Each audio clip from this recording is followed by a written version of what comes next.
to AHRR Network. Please enjoy. Sit back, relax, tune in, and be entertained.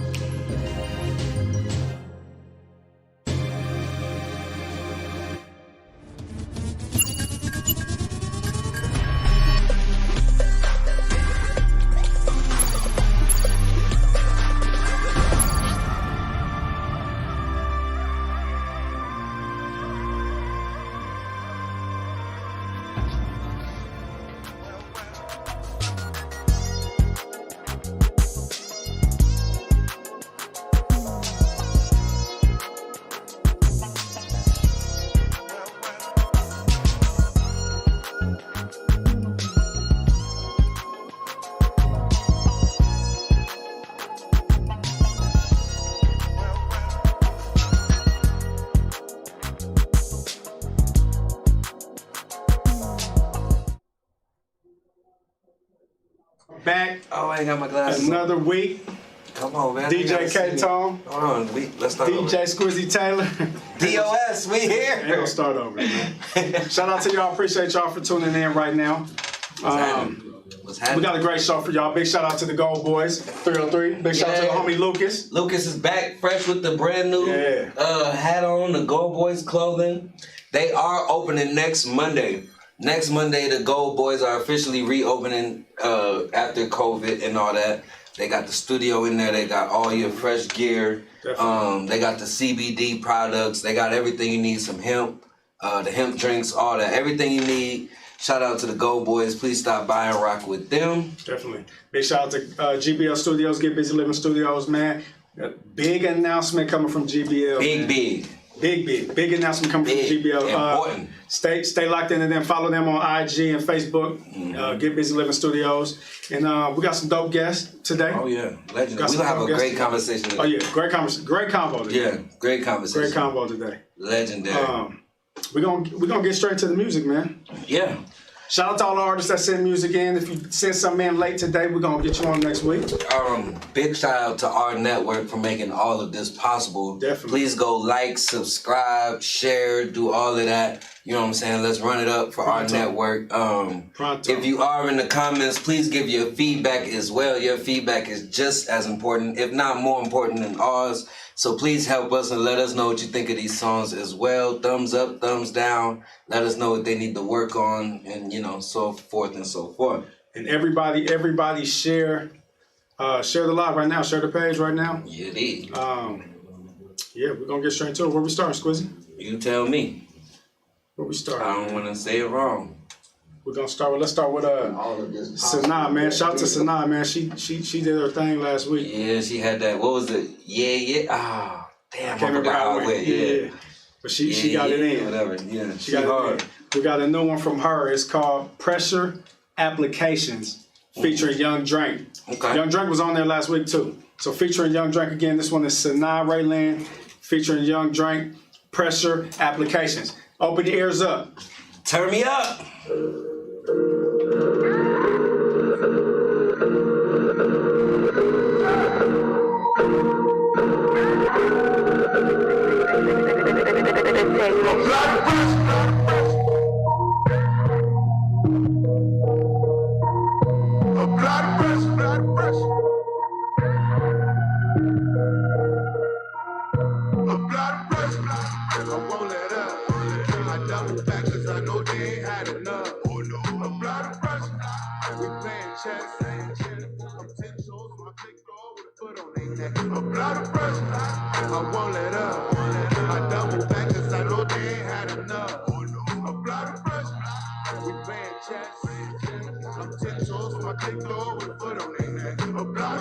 Money nigga, real hustler when I walk in it. It ain't about no business, we can't even talk, pimp.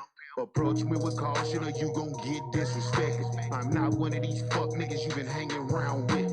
My walk means something, conversation whole way. If you ain't really tryna eat, then why you staring at my plate? I'm still hungry. I snacked on, get lightweight. You said you dripping with the sauce, that mean you look like steak. I'm packaged with a fiddles at? Treat rappers like leftovers. I was starving like Marv, nigga, what you mean? There wasn't a leftover. Crash your party like the Fat Boys and bring my own beat. Introduce your sandwich to my deli selection. A cold meat, I'm a motherfucking monster. Make Freddy shit his pants. Jason kept his dumbass in that water, he didn't stand a chance. I be slow and beast mode while y'all biting your nails. Don't bring that snake shit around me because I'm plugging off scales. Nip it in the bud, cut the head off of that serpent. I've been washing dirty money, I just need some more detergent. Nip it in the bud, cut the head off of that serpent. I've been washing dirty money, I just need some more detergent. Apply the pressure, I won't let up. I double back cause I know they ain't had enough. Apply the pressure, we playing chess. I'm 10 toes on my click door with a foot on their neck. Apply the pressure, I won't let up. I double back cause I know they ain't had enough.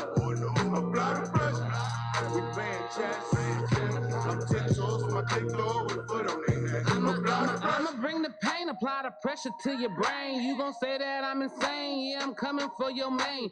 So not gon' bring that pressure cup, checking niggas' vitals, yep. I'ma make your heart speed up from the moment I pull up. When I pull up, yeah, you know what's going down. If you see me in the streets, best to move around. I'm the talk of the town, underdog only for now. But you can't deny my style, cause I keep you niggas wild. And I be clowning, so impressive, no deception. But a hater, as you know, always got that young perception. They be flexing, second guessing, trying to hide their real feelings, cause they really wanna test it. Hate me so much that it turns into obsession. Feel the pressure.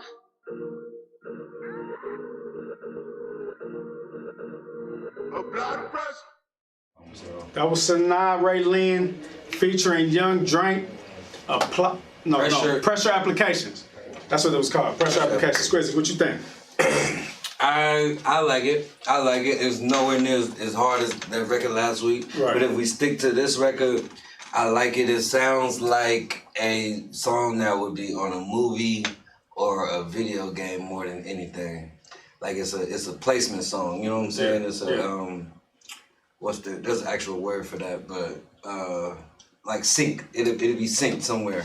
You know what I'm saying? I think it's for TV or a video game, but it's not bad. I just think it's long as hell. Yeah, I think it's a long ass song. I think the first verse seemed hella long. Yeah. I didn't.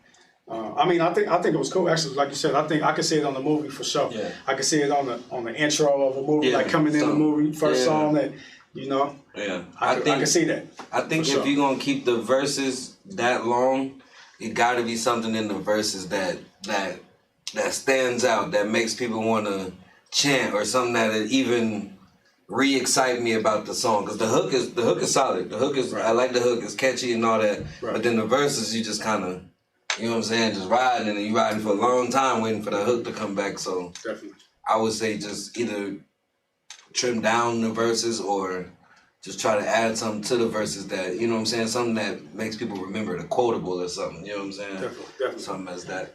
I mean, other than that, you know, good job again. Like we said, I think the song last week had a little more. Yeah, they got good production though. They got good production. I like they beats is, you know, it got some bounce to it. And I actually like them. They sound good together on the song. Right. So I don't know. Are y'all a group? I mean, what? Yeah. Let us know. I'll find out more about them. Yeah. So big shout out Sanaa Ray Lynn and Young Drank. Look them up. Follow them on Facebook. Follow them on Instagram. Yeah. Seem like good people too. Yeah. Seem like good people. Yeah, for sure. Rock with them. I rock with that. For sure. All right. So let's keep it moving, man. Let's keep it moving. Let's play a video. Let's get some video. I need to see. I need to see these artists. You feel what I'm saying? So up next, we're gonna go to V-Tunes. Yeah. This record is called Movie. We're gonna watch the video with y'all live right now and critique it. V-Tunes, this record is called Movie. And like I said, please comment, like, do all that in the comments. Help us judge these records so we know what's good or not. Definitely. V-Tunes, Movie. Share the live too. Are we going right now? Oh, wait. Hold on. Yeah, we're going to go to it, but not yet. Hold on. Okay. You have to, people, y'all got to help us out here, man. Share the live. You know what I'm saying? Run these numbers up. I know we got a couple watch parties going on. Yeah. If you're in the watch party, that's fine. Share the watch party. The numbers about to go up, though. You know why? Oh, yeah. Why? Because the Nuggets just won, nigga. You dig? We ain't out. Yeah. We going to Game 7. Big shout to the Nuggets. We ain't going home. You dig? We going to win Game 7? Yes, indeed. Are we gonna win? We gonna win Game 7. I'm betting whoever. You know what I was about to ask you? What? Are we playing at home? We in the bubble. It's gonna feel like home. It is a home game for us. Yeah. Yeah. So how are they? I mean, if it's home, away, how are they? Just change the color of the jerseys and the little fake crowd. The fake crowd is they cheers when you score when you home. Yeah. Okay. Yeah. Okay. So shout out my man Jamal Murray. Shout out Gary Harris back. You know what I'm saying? Yeah. We won again. Game 7 is going down. Yeah. You know the vibes. Yeah. We ready? Shout them out. We're gonna go to something else, man. Let's not do the video yet. Let's not do the video yet. Okay. Let's keep it lit. So up next, we're gonna play a song until we get that figured out. Up next, PH Wax. This record is called Eat. Yeah. PH Wax Eat. Let's do it. Forest Beats. PH Wax. You know what it is, no halftime. Gas don't ride for me. Yeah. Die for me. Die for me. But you gon' ride for me. Yeah. Only time we'll see. Yeah. Just a day ago, you was tripping off that lazy hoe. You got fugazi flow. Game came from age to go. I got that stain and blow. Put it to your brains and blow. Yeah. My niggas untamable. You got the bread to show. Gas them at the kind of go. Hit the weight, G.I. Joe. Pizzeria, flip this dough. If we hit, we on for show. If they die, don't tell us so. Birds fly from here to gone. Damn near don't fear God. Blast them in his space collage. I done smoke pounds of bomb. Oval Office caviar. Base jumper, rock star. Listen, but they talk hard. Real perk, walk hard. Catch him before you walk off. Strip him, take his socks off. Turn the soft into hard. Hey, hey, hey, hey, hey, hey, hey,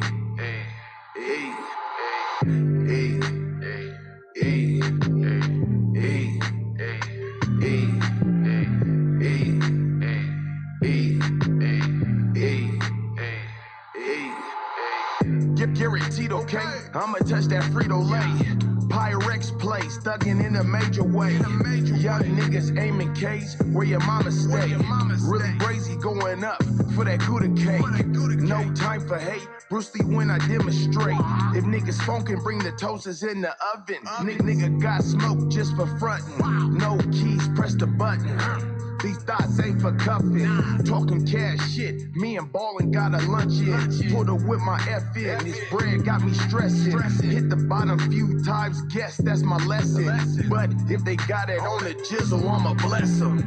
Hey, hey, hey, hey, hey, hey, hey, hey,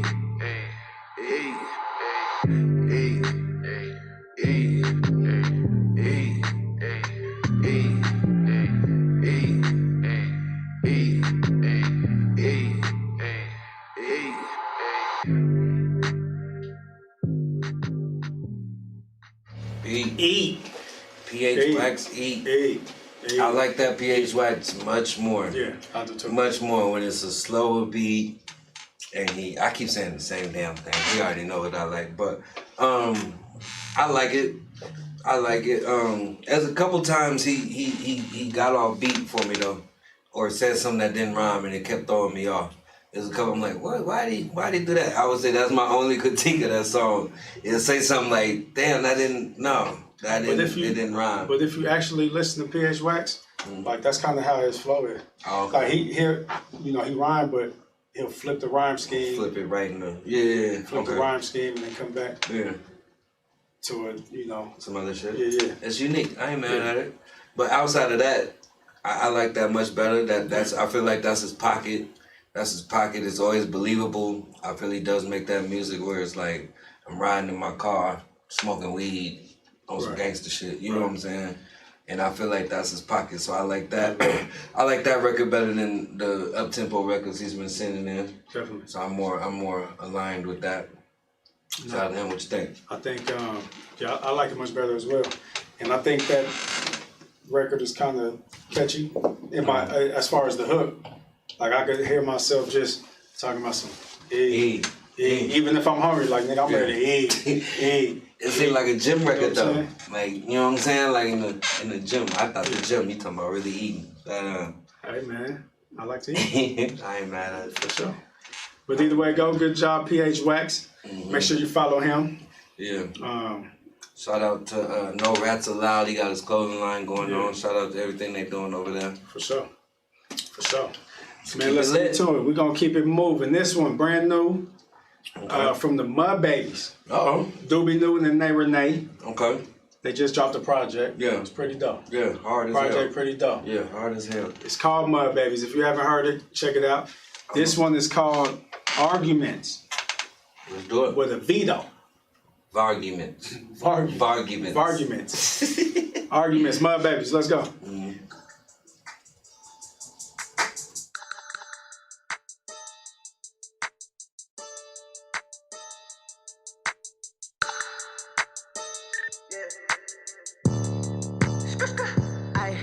I said argument. I don't do that, bitch, I count. Don't shut my mouth like I was raised in the South. She ain't for the gang, we gon' kick the bitch out. Large amounts, find your cinnamons. No arguments, bitch, I'm known to blow. His project name always dripping in some gold. Gon' give me tongue, after that you gotta go. Gon' give me tongue, after that you gotta go. I bought it for the 12, sold it for the 32. Ain't that magic? Gun in my boot like I was Bishop, this ain't juice. But I'm the cool one, they really crazy shit. And we some mud babies, and we stuck in it, that's the proof. Boy, you lying, do be up the deuce. Hard to walk, hold up all the juice. We find the mud, so you know we up to two. Don't creep up on me, yeah, you know I'm out to show. I said argument, I don't do that, bitch, I count. Don't shut my mouth like I was raised in the South. She ain't for the gang, we gon' kick the bitch out. Large amounts, find a cinnamon. I said argument, I don't do that, bitch, I count. Don't shut my mouth like I was raised in the South. She ain't for the gang, we gon' kick the bitch out. Large amounts, find a cinnamon. On 12, we gon' raise hell. You just took the risk, ain't paying half on your bill. And if they ever catch a nigga, swear to God, I'm on 12. Just like DNA, fuck it, I'ma sit in the cell. They try to rob me and fail. I get the blick on my belt. We get the pack through the mail. Your bitch be shopping the zip. Run the streets, gas, we on some boy head hoe shit. Nonetheless, I ain't never fucking with a bro.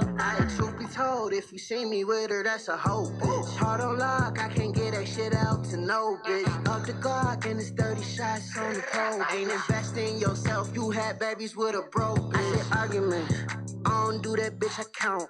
Don't shut my mouth like I was raised in the South. She ain't for the gang, we gon' kick the bitch out. Large amounts, find a cinnamon. I said argument, I don't do that, bitch, I count.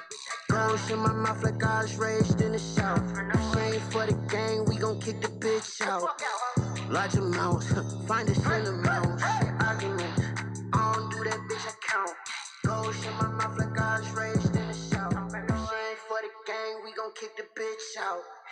Large amounts, find a cinnamon. Babies Arguments. Mud Babies Arguments. That's Nay Renee, Doobie Newton, Varguments. Arguments. It's like it's arguments. You probably just typed it wrong. No. But no. Everything, see, you Just say it on there? Everything is with a, anything with an A is with a V. What's that mean? That's some gang shit? Maybe. We getting old. I don't even know the gang terms no more. So, look, everything, even the Mud Babies, anything on the album with an A is a V. I wonder what that means. Yeah, let's ask him. Yeah, we're gonna find out. Tell us what that means. I hope it ain't some gang shit, man. I hope it. It might be. It might be. I don't know. Anyway, shout out to them. That shit, it bounced, man. I mean, I feel like I got a biased opinion. I love them to death, but they got that sound, that current bounce, that fun music. You know what I'm saying? They talking they shit. They talking fun shit. Talking real shit on there. And they production is always flawless, man. Like, you know what I'm saying? It sounds industry standard. For sure. And it's fun. Like, I can play that, you know what I'm saying, in the club. And whether you know that or not, the beat's going hard enough to where you gon', you know what I'm saying, I can give them the bounce with it. So, they always gonna get love from me. Yeah, I think it's very up to date. You know what I'm saying? Yeah. I actually think it's like ahead of time right now a little bit. I think it's ahead of time in Denver. Yeah. I wouldn't say the rest of the world. For what Denver's doing. Yeah, you know what I'm saying? Yeah. They on some whole different type of vibe. It's real energetic. I love the combo. Mm-hmm. You know, the back and forth combo. Yeah. And most of all, what I really like about them and them records, man, is ad-libs. Yeah, you listen to ad-libs? Yeah. They funny. They really be funny. They really be wild, if you listen to them. They really wild. Yeah, I mean, they need outside, though. Yeah. We need to be outside listening to them. Yeah. You know what I'm saying? They gonna if this entire project dropped and we was outside and you could really enjoy the music, they out of here. Yeah. They just need outside. That's all that's it. You know what I'm saying? Outside coming? Nah, it's coming for sure. It's coming, but you know, I wish we was out there right now. Let us know what y'all think in the comments as well. Yeah. You know what I'm saying? But Mud Babies, Dan Renee, Doobie Newton, that was dope. We need to up our energy. Yeah. I think we need some more ears. We need some more ears. We need some more, some more umph. Yeah. You know what I'm saying? We're a little slow today. You can tell we had a long. Yeah, I had a long weekend. Yeah, I'm good. Okay. No, I'm keep saying that. But anyway, we're gonna bring out our guest. We're gonna bring out our special guest this evening.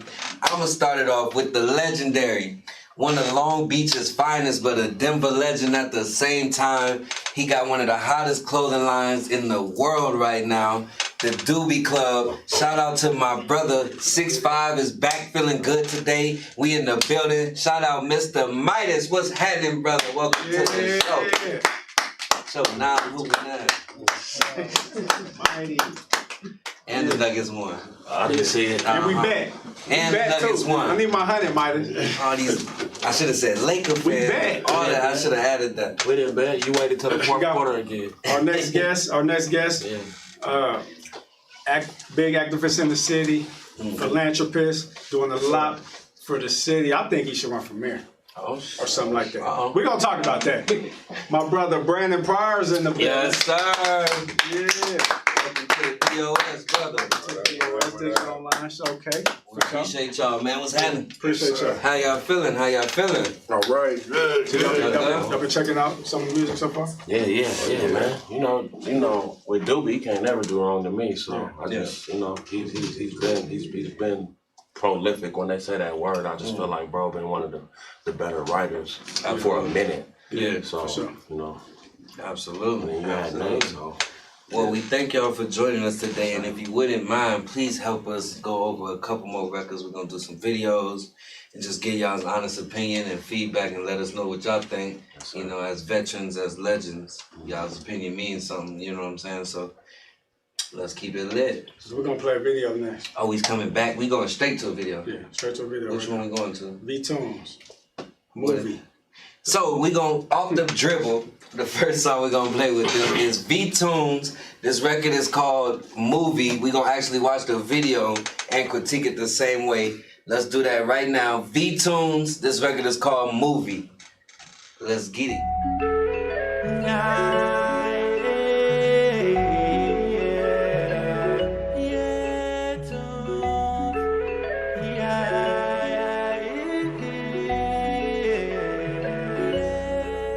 My life feels just like a movie. I'm trying to work on a new me. Wherever I go, got a Thule. I might gotta take off his toupee. These niggas be sweeter than Kool-Aid. He fuck around, hit his ass birthday. With gunplay, it only go one way. Off-white, but don't fuck with yo, yeah. Yeah, I get all the work and I back that shit up and I serve all that shit in some flip-flops. Yeah, I come from the bottom, the gutter, the pavement, but I'm on my way to the tip top. She was sucking and slobbing all up on my shit. Would've thought her ass knew how to beatbox. He was faking and flogging, so yeah, we exposed him to show him that something that he not. Yeah, I never so rock until I ain't have no socks. And if you wanna speak down, then you get a beat down. I'm beating her cheek down, yeah, she making them freak sound. Then I smoke me a sheet down, so yeah, a nigga is geek now. Nigga gon' play both positions, nigga gon' lie just to kick it. I got the dog, I'ma sick him. That nigga my son, I'ma whip him. Yeah, if he come too close, I'ma stick him. These bitches be these verses are tricky. Yeah, I just work down and they getting sick. So I try to preach to the children. Yeah, that pussy so well, let me play in the pool. I beat up the cat like I don't got a clue. My wife is low white, she take lines and we screw. Respect to the gray, hope they free the fat fool. I been in this shit, man, this ain't nothing new. I'm killing the booth, I should be on the news. Gorillas and names like we come from the zoo. I'm up off the E, gotta stay on the move. When it ain't okay, I'ma say it's okay. I know that God got me, I still gotta pray. These niggas be gamming with life like it's sweet until he fuck around and get shot in the face. If I see it back, I'ma get that. He too busy running his chit chat. If I see it play, I'ma flip that. I'm all in the field and I'm with that. I break his bitch back like a Kit Kat. He mad cause he can't get his bitch back. A bitch wanna go with a back at. Not worry about a bitch with a weed at. I do me, I don't need no feedback.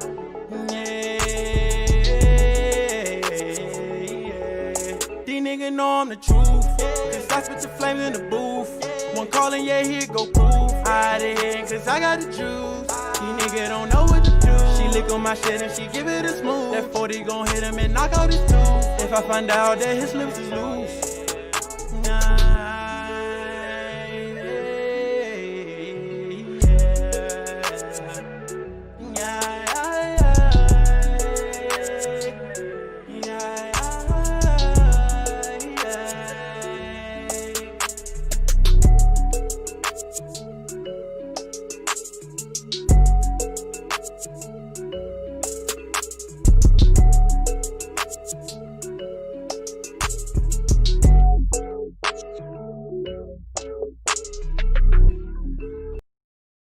We'll talk about that later. Digital Online Showcase. That was V-Tunes with Movie. And then yeah. What you think about that, Squizzy? I ain't gonna lie to y'all. I was fucking with it. I was rocking with it. I like it. I like how he was sliding and the beat came in. That caught my attention when the first bass. I'm like, okay, he sliding. He riding this motherfucker. Video, normal young nigga video. They in the kitchen drinking. I guess ain't not no guns, but every video somebody's in the kitchen and you drinking now. So video didn't do it for me, but I understand that's where videos are at now. You know what I'm saying? But as far as the record, I liked it. I really liked it. I could play something like that. I would play that for my, you know what I'm saying, for myself too. That's how I really know I like it. That's the type of time I be on. Yeah. So you know what I'm saying. Yeah, he has some swag to it. I might be tripping, but that's where I'm at with it. I liked it. I think it was okay. Okay.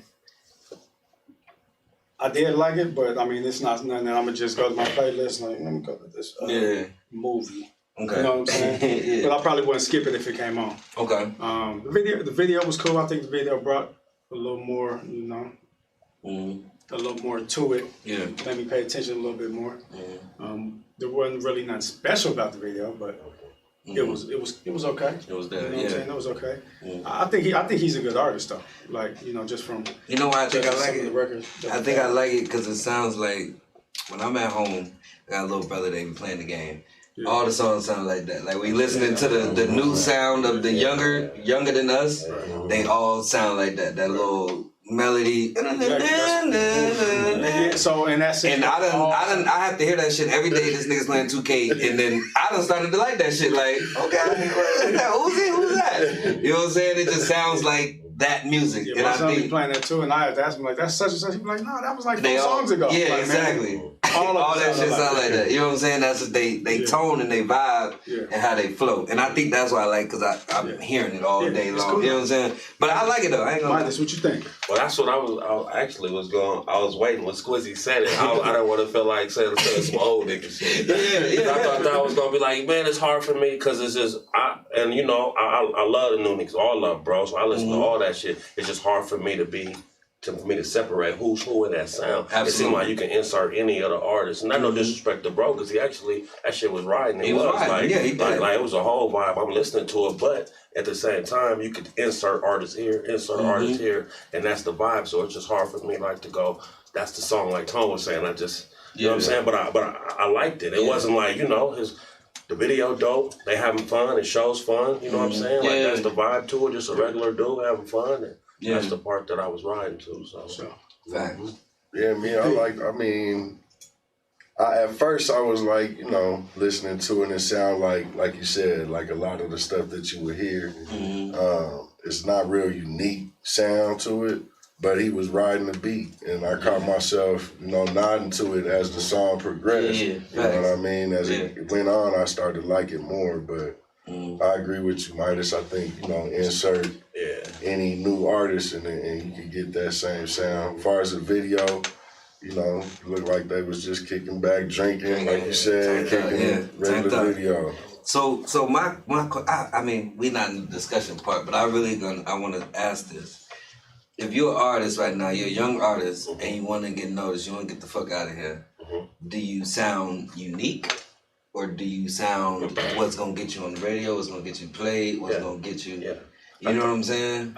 That's a good question for Mike. Well, reinventing the wheel, I learned is that ain't happening. You feel what I'm saying? Facts, like y'all, I learned that from y'all though. To be honest with you, it's a format to what you have to play. Exactly. It's a reason why y'all gotta play it. And once I learned that though, you just don't, you can't go rogue in this shit. Like unless you want to keep it independent and not worry about what they gotta say. But if that's your lane and you want to push it, then you have to listen and know why the format is the format though. That's absolutely. What I'm saying. No, for sure. Yeah. No, I just that's what I was thinking was like we could say this, but that song got a better chance of getting on radio station I work for, or you know what I'm saying, or it got a better chance of getting played in the clubs I'm at than any song, you know what I'm saying? So I like it, you know what I mean? Some of the comments, that's from the last joint. You help me, bro. I'm in the room. Oh, this one? Yeah. That's from the last song? No, it's not. Okay. He said he knew he couldn't bring the hook back after the verse. His friends were super excited to be in the video, especially the guy with the white t-shirt on. The video cool. Yeah, I need you to help me. It won't let me open up the rest of it. Okay. Well, there we go. That's it. But yeah, shout out to him, V-Tunes. Movie. Keep pushing, my nigga. Keep going. For sure. I like his sound, man. Keep going. Keep get back to that hook, bro. Get back to that hook. Don't wait for it. Like, don't wait for it. Yeah. That's what I was gonna say. I swear to God, I thought that. That's what I was waiting on. I say that so much. I try to give some different advice. But there was a part way early in the verse. I'm like, he should have went back to that damn hook. Yeah, I was waiting for it. And he was ready. You know what I'm saying? I just try not to get the same. People, I feel like they keep hearing me say, get out of them fucking verses. Get to the part that people like. You know what I'm saying? But I definitely thought that. I just didn't want to beat a dead horse. But let's keep it lit. Let's keep it moving. We're going to go straight to another video. Oh, shit. Big shout to GBL Studios, Get Busy Living Studios. Big announcement coming next week. Follow them on IG and Facebook. And this one is Dre Lane. It's called Hold On. Dre Lane, Hold On. Let's get to it. Let's do it. I'm not mad at you for everything that's going on, but I'm glad that you ain't mad at me and forgive me for all the wrong done. It's alright, it will be okay, cause we've been best friends for so long, and I gravitate to what you bring, cause the feelings that we share are so strong. I'll forgive, you forgive, that's how we can move on. You forgive, I forgive, only to move forward cause we can't be alone. I'll forgive, you forgive, gotta stay together and fight through the storm. You forgive, I forgive, never letting go, so we must hold on.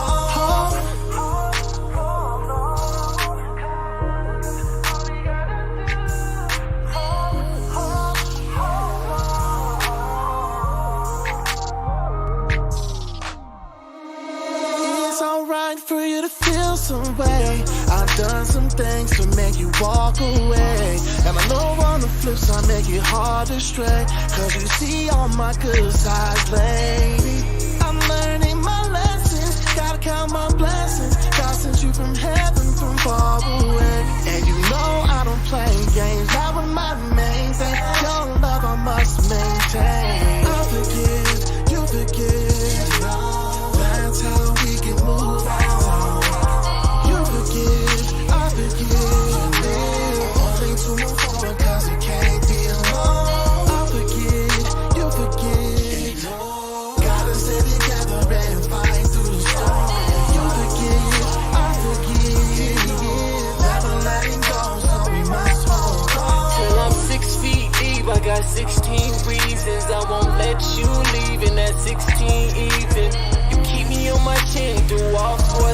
license and you ride it like a Porsche. Sports on speeding. No game, no playing around. I'm locked in. And he dropped in right when I walked in. No games, I'm saying that I'm not just talking. I'ma get it poppin'. Know that you've been watching. I forgive, you forgive. That's how we can move on. You forgive, I forgive. Only to move forward, cause we can't be alone. I forgive, you forgive.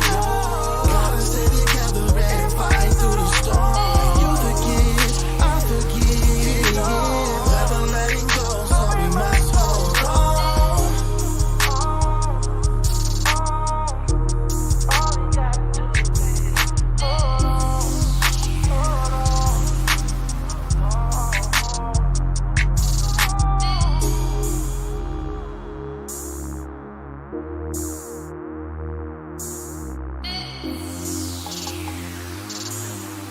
Give, you forget. No. Shout out Dre Lanez. That record, that's Dre Lanez, is called Hold On. Yeah. Featuring Who Is Raj. Yeah. Shout out the whole GBL. I see y'all.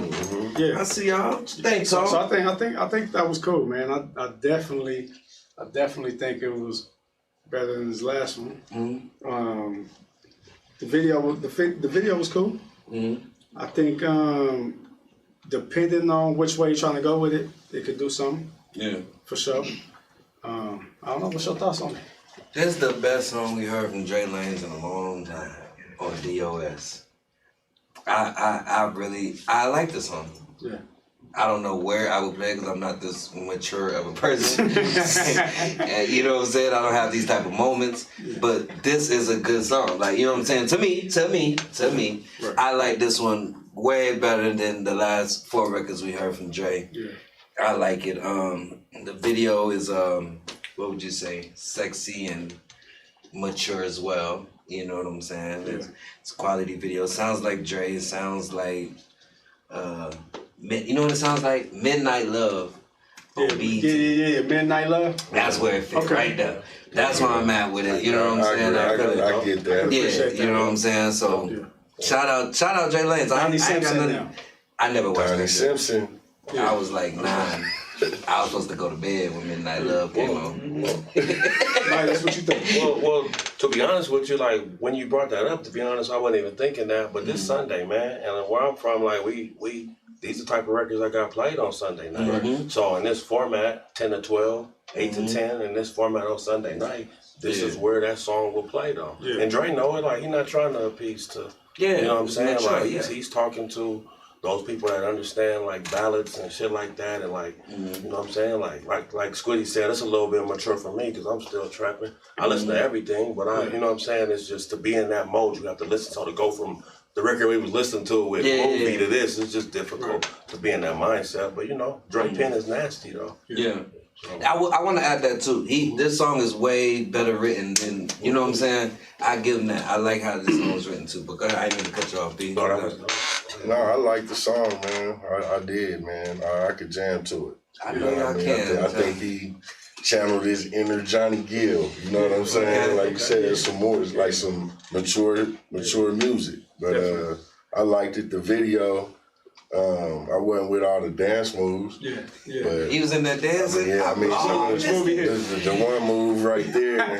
He did. I don't know. I gotta go watch it again. I wasn't paying attention. Wow, bro. Wow. But like I said, the song was dope. I liked it. Yeah. So, with y'all being of a certain age, what y'all be doing when y'all be listening to music like this? What goes on? What is it? You see how at what time of night? That's what he do. No, I'm just asking. I'm being honest. I want to know when I was waiting for it. When am I gonna graduate to?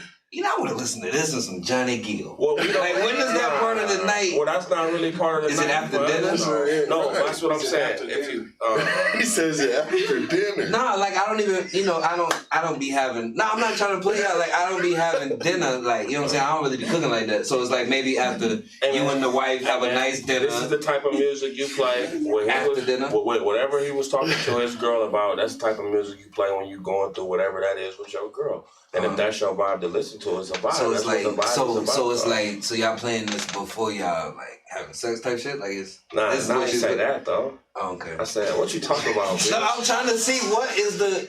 I'm trying to graduate to that. Don't listen to him. No, I ain't. I'm really not trying to. I'm not trying to joke. Big shout to I want to know. Hold on, video. I'm getting up there in age. I want to play this type of records. Good shout out Dre Lane, man. Follow him. Big shout to GBL too, man. Big announcement coming next week. Follow them. Yeah, shout out GBL. I think they do their own in-house video packages as well. Yeah. You know what I'm saying? So if you did like the quality of the video and the way they set it up and all that, please visit GBL as well. They do shoot videos. They got videos, photo shoots. Everything. They do cover art. They do. You can go to GBL and get your whole package together, your whole image and everything together. So shout out to them. Most importantly, you can record. Most importantly, that's you can where I record. That's Yeah. all. Okay. You want your shit sounding like Midas? Yeah, bro. Slide to GBL and get that quality. Shout out Raj over there going in. On everything. Yeah. We're gonna keep it moving, man. Up next. Sunday night slow jam. See, they answer my questions, y'all. Yeah. So what they saying? What they saying? That's what I'm saying. So Sunday after dinner. That's all I was asking y'all. Okay. So like 9, 10 p.m. That shit is funny. You get some wine. I don't drink. Cause I drink wine. I drink wine. You older than us then? No, wine does not correlate age. Oh. It correlates cool. You feel what I'm saying? The cooler you get, the more smoother you get drink wine. But I drink wine and bump like Janae Aiko and Summer Walker. Yeah, us too. No, y'all bumping Johnny Gill like you said. Like, Johnny Gill. I didn't say I listen to Johnny Gill. I said he channeled his inner Johnny Gill. Not I listened to Johnny Gill. I said he sounded like that. I like Johnny Gill. He sounded like a Johnny Gill. You know what I'm saying? Come on, don't do that like that. I'm just asking at what age do I? Alright, come on, let's keep it going. I'm sorry. Alright, come on. Next up, we're gonna keep it moving. We got an artist from St. Louis. Big shout out to Zeus Rebel Waters, St. Louis. Yeah. This one is called Love. Zeus Rebel Waters from St. Louis is called Love.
Think she did it poppin' 'cause my necklace.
Rebel Waters. Zeus Rebel Waters Love. You was over there, Bob. I didn't fall in love with her. I could relate. I could see, you know what I'm saying? I could feel what he talking about. I felt what time he was on. That felt like me yesterday. I wish I heard this yesterday. You hear me? Shout out him. He from where? St. Louis? East St. Louis or St. Louis? St. Louis. Shout out my man. Zeus Rebel Waters. I wish that had a video. I want to see what he look like. Like how cause he has a very unique voice. Him before. I know, Yeah. but I never seen him. But very unique voice. It's rugged, but it worked. It's like I hate comparing. I'm not gonna compare him to nobody, but he sounds like some people that you know what I'm saying. I heard that, but I like it. I like it. I like it. I like it. I like it. I like it. I want to hear what y'all think. I might have more to say after I hear what y'all think. I think it was dope, man. I love his energy, man, and his songs, man. I love the energy. I love his voice. You know what I'm saying? I think it was creative. I think the beat was dope. I would definitely play it. Like you said, man, I think a lot of people can relate. I don't think I ever fell in love with a stripper. But because you don't be living, you don't be outside. No, that might keep going. Okay. Yeah. What do y'all think? But I think it was dope, man. I rock with it for sure. Tell her this. He's about to tell us all story. Actually, I do be outside, nigga. Actually, I have fell in love with a stripper. Actually, like, God damn. I can't go to the strip club now. What I mean. I don't want to sound like.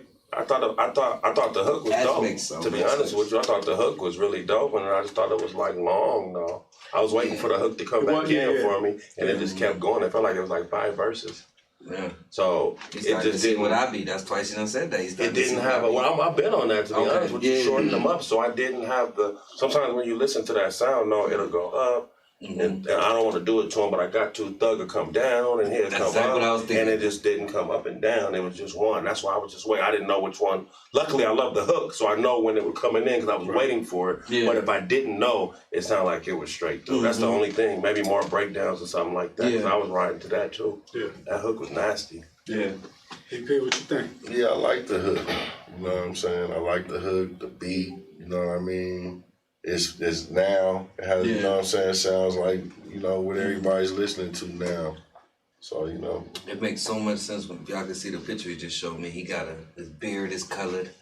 He got some color in his. Okay. Yeah, it makes sense. Yeah. You got like a rock and roll type. Yeah. Hip hop type of feel. Yeah. You know what I'm saying? Like Johnny it definitely Gillish. makes sense. Johnny Gillish. Johnny Gill got some. His shit was colored. Yeah, big shout out to Zeus Rebel Waters, man. Follow him. Yeah, shout out to him. I like it. Yeah. I'm gonna play that song again tonight. You gonna play it again? I'm gonna play that song again. You gonna put that in row? Yeah. That's a nice little. Put that thing in rotation. Yeah, it's a nice. I think I'm gonna add it too. I'm adding that thing too. That's a nice little Sunday night. Vibe. Yeah. When y'all go play what y'all play. I done fell in love. That's what we do it over there where I'm at. You know what I'm saying? While y'all niggas over there. Oh, there. I can't even joke with y'all because I don't know a Johnny Gill song. But okay, let's keep it lit. Liar. What is that? My. That's his Johnny. Yeah, I know one. You're right. The DJ. Be front, man. I know. So tough. I know. I'm just joking with y'all, bro. Ain't nothing wrong with the 40s and 50s. Let's go. Up next, we gonna keep it lit. Oh, we got a special one up next. Yeah. Very special. This one of the, it's not. This ain't my job to introduce this. Introduce your record, bro. Yeah, you gotta introduce your record. What's this? Shake. This is Shake, man. We shot this in my second home, Miami. I say that because I get a lot of love down there.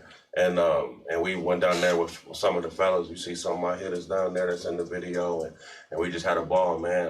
Doobie couldn't make it because a lot was going on at the time, so we had to do what we had to do down there. But just the Shake video, man, just give y'all something, a little eye candy, a little entertainment for the night. Yeah. So, yes, check it out. Let's do it. This is Midas featuring Doobie Newton. This record is called Shake. Right now, live on the DOS.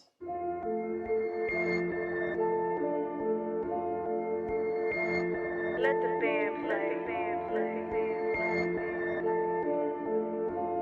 If you show me something, All that ass and she say she getting more. Back it up, that shit be eating up the pole. fan, I pay the fine, I pay the toll. Brought a couple with me, I'm just trying to see the show. What time you want? She said you know when all the dollars fly. Said she gon' get the job done, she overqualified. And then she poppin' like a 45. That she be clapping all them taxes like they come to life. She nuttin' nice, champagne on my third bottle. Blue dreamin' that diesel mix. Now and then I might pour a fall. Streets mine, I just need a hit. Bad bitches need to work music. If you shake something, let the broom sweet. And after work, we need all of y'all at the after party at B&B. Money falling from the ceiling like a paid for sin. Bust it open, baby, if you want the whole thing. Heard you was a freak, you gon' have to show me. Walk it like a dog, girl, don't keep it low key. Shake some, we gon' throw on. Hey, hey, shake some. Girl, you know we love it. Hey, when you shake some, we gon' throw on. Yeah, yeah, when you shake some. Girl, you know we love it. Wanna say some? Shake some. Hey, you gon' make some. If you shake some, yeah, yeah, you gon' make some. If you shake some, hey, we gon' throw on. Yeah, if you shake some, baby, shake some. Cash, money, gun, I shoot my shot. Probably a nigga with me from the block. When you throw it in a circle, make it drop. Make it feel like Chef Curry with the rock. I can't even move, you got me paralyzed now. Dripping so wet, I don't care if I drown. I'm in love with a stripper, I don't care how that sound. Can you do it with a dick in that pretty round? Champagne on my fuck bottle. Whole team, man, we all LeBron. Dollar pill push the baller button. I told him not yet, he said to me we on. Streets mine, I just need a hit. Bad bitches need to work music. Twerk, twerk, twerk, twerk, do. Say use a freak, I need you to prove. Money falling from the ceiling like a paid for sin. Bust it open, baby, if you want the whole thing. Heard you was a freak, you gon' have to show me. Walk it like a dog, girl, don't keep it low key. Shake some, we gon' throw on. Hey, hey, shake some. Girl, you know we love it. Hey, when you shake some, we gon' throw on. Yeah, yeah, when you shake some. Girl, you know we love it. Wanna say some? Shake some. Hey, you gon' make some.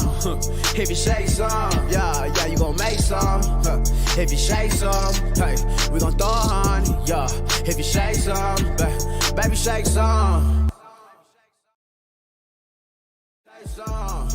We gon' throw on, hey, hey, shake some. Girl, you know we love it, hey, when you shake some, we gon' throw on.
we back. Shout out to Mr. Midas. That video is called Shake, shot down in Miami. That's a dope video. You know what I'm saying? Salute to you. Keep pushing. Keep doing what you're doing. For sure. We is all with you, brother. How'd you even come up with that concept to even go to Miami? Like, did you just say, let's go to Miami? No, well, see, Dre Films shot the video, and Dre Films is from Maybach Films, so he shoot all the Rick Ross shit. And so, Lace 305, my guy, man, he had the plug. Real good. And you know, those is my guys that's in Miami anyway. We already connected with the same people. You know, God is good. So we made the plug. Lace wanted to shoot something, I wanted to shoot something, so we both shot something in a couple of days. You know what I'm saying? Okay. He pulled out big Bentleys, and Dre went to work for us, and Dre don't do that for everybody. Yeah. So like I said, man, he shoot all raw shit, and it's just hard to get him, but that's my family down there, so we wanted to go where we had the strippers. Man, it was supposed to be a pool party, and they shut us down that morning, so it went all, I don't know if y'all remember it, we sold out like the pool party. We put it up on the, whatever that thing is, when you put it on the Eventbrite. Yeah, we put on Eventbrite and we sold out in 15 minutes, man. And the owner showed up. We had people lined up outside around the corner. He was like, hell no. But look, so we wound up shooting. We was like, what we gonna do? Akinelli, remember Akinelli? That's his club, V Live. Akinelli like, bro, come on, Midas. So we bring the whole thing to let's V Live, Akinelli Club, bro. God is good. God work, man. We shot that. Tiny's in the video, Spider's in the video. If y'all know them, when y'all watching P Valley, and y'all see them girls standing on top of each other, doing that little move where they stand on top of each other and do a little surfboard and all that. Spider made that up. So she in my video, Spider and Tiny made that up. They flew them in. You know, look, man. Do what you do, nigga. I hate. Tell him. Tell him, nigga. Yeah. Like that. That was dope. Yeah. So question for Midas, man, because you've been doing this for a while, man. Yeah. And it's crazy because just a couple of days ago, true story on Everything I Love, I was listening to the old Colfax Cat when his last album, Trendsetter, that when he was on there. And it was funny because Dino was like, "Is that Midas on there?" He ain't even heard it on there. Yeah. So you've been relevant for. Well, that was 15 years ago. Yeah. So how do you, as an artist, man, stay relevant, and stay consistent? Rest in peace, Colfax Cat, bro. I've been around a lot of people that showed me a lot of love. So when I moved here, I was humble enough to respect the founders and the real street dudes from around here. And I've never been bigger than that, man. So. And I always stayed with the new dudes. So you introduced me to my little brother Trev, and that helped me go with the next wave of everybody that was coming in. I was never afraid to it. So, I'm taking Trev and AP and Priest, not like I had to take them. They already had the work ethic, right? But you introduced me at the, it was a show at the Marquee Theater, and you said, bro, gonna be next. Yeah. Outside. I'm like, that's big, that's huge from you. I don't remember you ever talking about that with a lot of people. And Trev got my number, and we've been on the same line ever since. I've been on, his first couple projects. And all that saying, though, was that I was never afraid to go, yo, man, I see what y'all got going. And I always wanted to be around the winners. So a lot of dudes, they get older, and they wanted to stay with their sound and everything, but I embrace it, though. And everybody know me. Why? Because I stay in their face with it, though. And I'm in their inbox telling them to keep going, push on. Don't mean put me on a record to push on. That means I see what y'all doing and keep going. And I owe them that, though. I owe them that, though. I see what y'all doing, man. I appreciate it, man. Just know, though, they know who I am. When y'all go somewhere and y'all say where y'all from Denver, they know who I am. There's a reason why. So you just stay connected. You stay connected to the wave. You know what's going on. Hell yeah. And I'll attest to that, bro. Midas is one of them people that's gonna check on you. How you doing, nigga? I ain't heard from you. For sure. I like what you're doing on a random ass Tuesday. I see you, nigga. Salute, bro. You know what I'm saying? So I definitely can attest to that. You know what I'm saying? I get them calls and I don't even. You know what I mean? You actually got one of the dopest singles, man, that I play right now, man. Yes, you do. Ever since for that. Every mix now. How'd that come about, man? Shout out to 100 Rack 6. So listen, man, BP, look, I wasn't even making, I haven't been feeling the urge to really make music. So I've never been in the studio just to be in the studio. I'm never going to catch me in there just to pass time and say I'm in the studio. I'm only going in there with a purpose. Right? So Mike Coach has been on me for years, man. Ever since Food Chain started, and he said, you need to be in Food Chain. And I'm asking, bro, when's the album coming out? I'm like, it's a process, bro. We just want to make music. Don't rush it. But I was so business-minded in the end product, and I couldn't think about that. So now I put the business down. I just said I want to go and have fun. Yeah. So I'm in there. Milk pulled me in. Shout out to Milk. You know, we from the same city. You know what I'm saying? So Milk pulled me in like, big bro, you need to get to the studio. So Bad working on his music. We had YGAM. Rack, 100 Rack 6 is in there. Bad is in there. Filthy's in there. FL's in there. AP's in there. The whole coronavirus at its finest, though. everybody like, bro, what is you doing? But that was the happiest I ever been, y'all. I'm telling y'all, like, okay, this shit organic. I can do it though. Yeah. Mike Cole start playing music.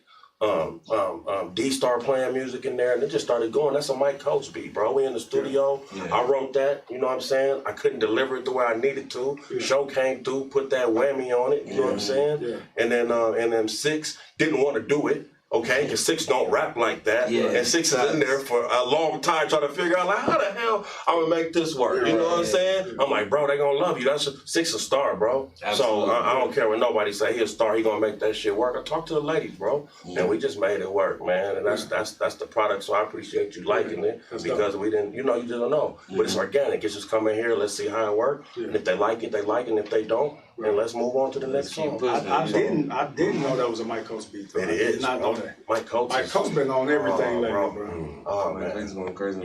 Yep. Shout out, man. If you don't know the song, man, the song is called Cancel. Yeah.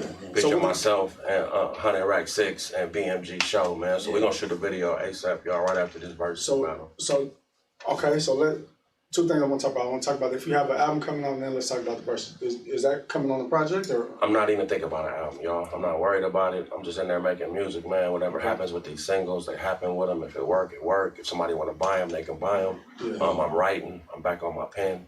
Yeah. That's how I'm just thinking about. I'm not thinking about that. And then this verses battle with A-Tech.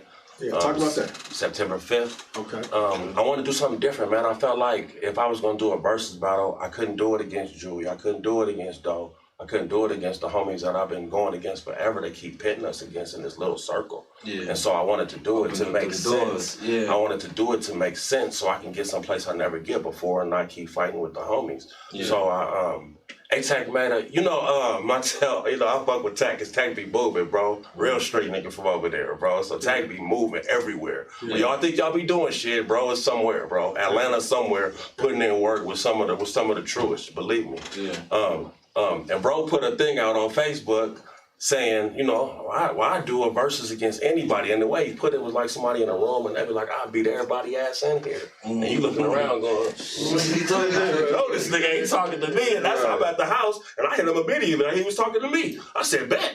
Set it up. He said, Midas, you serious? I'm like, yeah, bet, this makes sense. Right. Because Tech from the other side of the city, man, they don't know who we are. I know y'all think they do, but they don't. They have no clue. They in their whole separate world over there, and they can care less about what we got going on over here. And the thing is, I wanted to blend that, though, because that's my guy, and we get down. So now, as soon as he posted, all you hear is, I'm rolling with the West Side. And I never seen it divide like that. It's no problem because I'm moving over there, right? I'm moving over there like he moving over here. Yeah. But they chose him because that's their guy. The West Side rolling with him. Facts. So I need the East Side to roll with me. That's the West Side of of 25, West Side of I-25, and the East Side of I-25. That's how it's divided. So bro got heat, man. So people are like, I got you, Midas. They can't see you, but bro got heat. So shout out to Attack, man. Tell them when is that again? September 5th, how man. Can they tell us about it? What is that? GDL IG? Studios, AHRR is behind it. A-Tech just hooked up with one of the DJs with like a few 100,000 followers. I can't think of his name, y'all. I wouldn't even do that to him, but we're gonna be streaming live from his page. Okay. So we're gonna have like this gonna be some of the biggest shit Denver has seen, and someday I keep telling y'all what we doing and how we moving. Someday y'all wake up to see. So hopefully y'all tune in. We taking all bets. He taking all bets on his side, and we're gonna make it work, man. Like, just the production behind it is going to be something that the city hasn't seen before. I don't care who's done a battle. This is really produced. This is some real shit. So when y'all watch it, y'all be able to see it, and I'll put my money on it.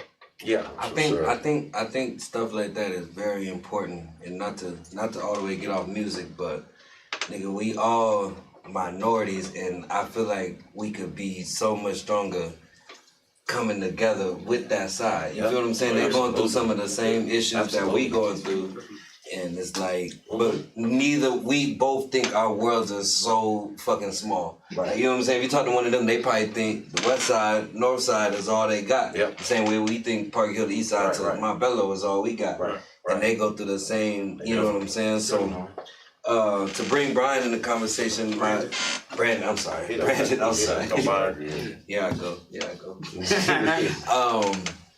What you think about is I don't even know how to word that shit. What do you think about, just as an open discussion, what you think about kind of what I'm saying, and when involving school, involving politics, involving everything, if the bringing the two sides of minority communities together? I think that's big, man. I think the event is smart. It makes sense, like Midas says. Yeah. It's an opportunity to build a culture that doesn't exist here. Right. You know what I'm saying?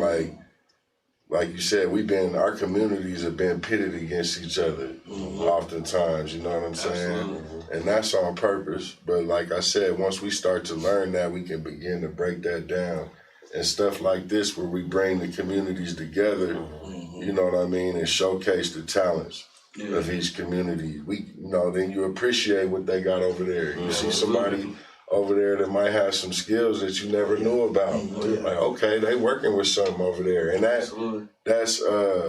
that could translate across, all kind of different walks. It doesn't have to just be music. It could be sports. It could be, all kind of different things. So that's big, and shout out to you guys for putting that together. That's dope, bro. For sure. Brandon, with you being a product of hip hop, man, how has the culture impacted the school system, you feel? How has the culture impacted the school system? That's a good question, man. Good and bad, though. Good and bad. I think that music definitely has the capability of, influencing, especially our youth when we're talking about school-age children. So the content, you know what I mean? I oftentimes I worry about the content, but I also understand about expression in art. Right. You know what I mean? So it's kind of like a fine line. But I think that music, for me, it influenced me. Like me, first time I ever got on some turntables, I was in the 10th grade. I tried my little hand at DJing, and even coming back to it,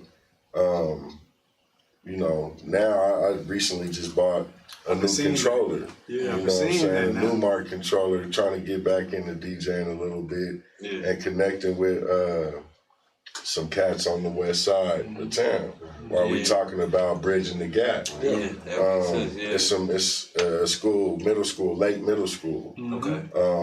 Shout out to the crew over there. Shout out Chon, shout out Stacks. Shout out to Stacks. So let's talk about that, man, because they got the Denver DJ school. And, I know you've been over there dealing with them and meeting with them to bring it over to our section. So talk about that, man, and how that's going, and when should we even expect that? Definitely. Well, to kind of give you guys more of a bigger picture, the nonprofit organization that me, my wife, and Gabe Lindsay started, Warriors for High Quality Schools, we designed an HBCU style STEAM high school. Yes, indeed. Yes, indeed. Hold on. Yes, indeed. That's big in itself. You feel okay. And we plan to open our doors next fall. So the fall of 21, we just hired our principal, Dr. Shakira Abney Wisdom. She's amazing, man. So we can't wait to introduce her to the community. Let's give a hand clap to Black woman. Let's give a hand clap to Black woman. They in the back like. She's a product of an HBCU. She got her PhD from Florida A&M. Oh, I think I seen that article. Yeah, I think I seen that. Okay. But where's the school located? Well, right now we're going to be at the Montbello Tech facility behind Outback off of 40th and Pena, right that area. Yeah. But that's going to be temporary because we plan on having a new facility built, once this 2020 bond is passed, we're going to get a new facility. So we look to do that. But with all of that, we plan on bringing a bunch of programs to the school, you know, to texturize the vision. And Denver DJ School is one of those. So DJ Jones, DJ Stacks, they already have the program at Lake Middle School. And it's a semester-long course as an elective. And they also do an after-school program, like an 18-course after-school program. So we plan on bringing both of those programs to be a part of our high school. And we'd love for y'all to be a part of that too. We already know it's on. Yeah, for sure. Talked about that, you know, it's on. Yes, sir. Imagine how many lives y'all gonna change. If I would've known about DJing in high school, bro. There's so much things, and I know I got people that's probably locked up right now or doing some whole other thing. If they even had the option to know, okay, I can't rap, but I can do this in music. You know what I'm saying? Like, that's something big that can change a lot of lives. And I feel DJing can just open up a door to realize I don't have to be the rapper. Right. But I love music. You feel what I'm saying? Which a lot of kids don't know. They can love the hell out of music, but not be able to sing or not be able to rap. So it's like, fuck, I can't do music. Now what else? Right. And then they already think the only way to make it out their neighborhoods is music, playing ball. You feel what I'm saying? So now I can't rap. That's gone. I can't make a jumper, that's gone. Now I'm not gonna make, you know what I'm saying? So, and that's what, like, a lot of what we're doing with our high school is bringing programs, creating intentional pathways to success for these kids. So, you know, even bringing a culinary program, teaching kids how to cook. You know what I mean? You know, a medical program. All kind of stuff that we can do to get kids into a livable wage. You know what I mean? And we understand not all of our kids are gonna go to college. You know, we want our kids to go to college, and you know, we all promote that. But if they don't, what are we doing to prepare them to survive out here? You know what I mean? Everything from coding. You can do coding and learn how to do that, graduate from high school to making $80,000 a year. But our kids won't know nothing about that unless they have that opportunity and it's presented to them. Definitely need a skill set, man. I tell these kids all the time right now, man, you gotta have a skill set. And I think you should. So listen.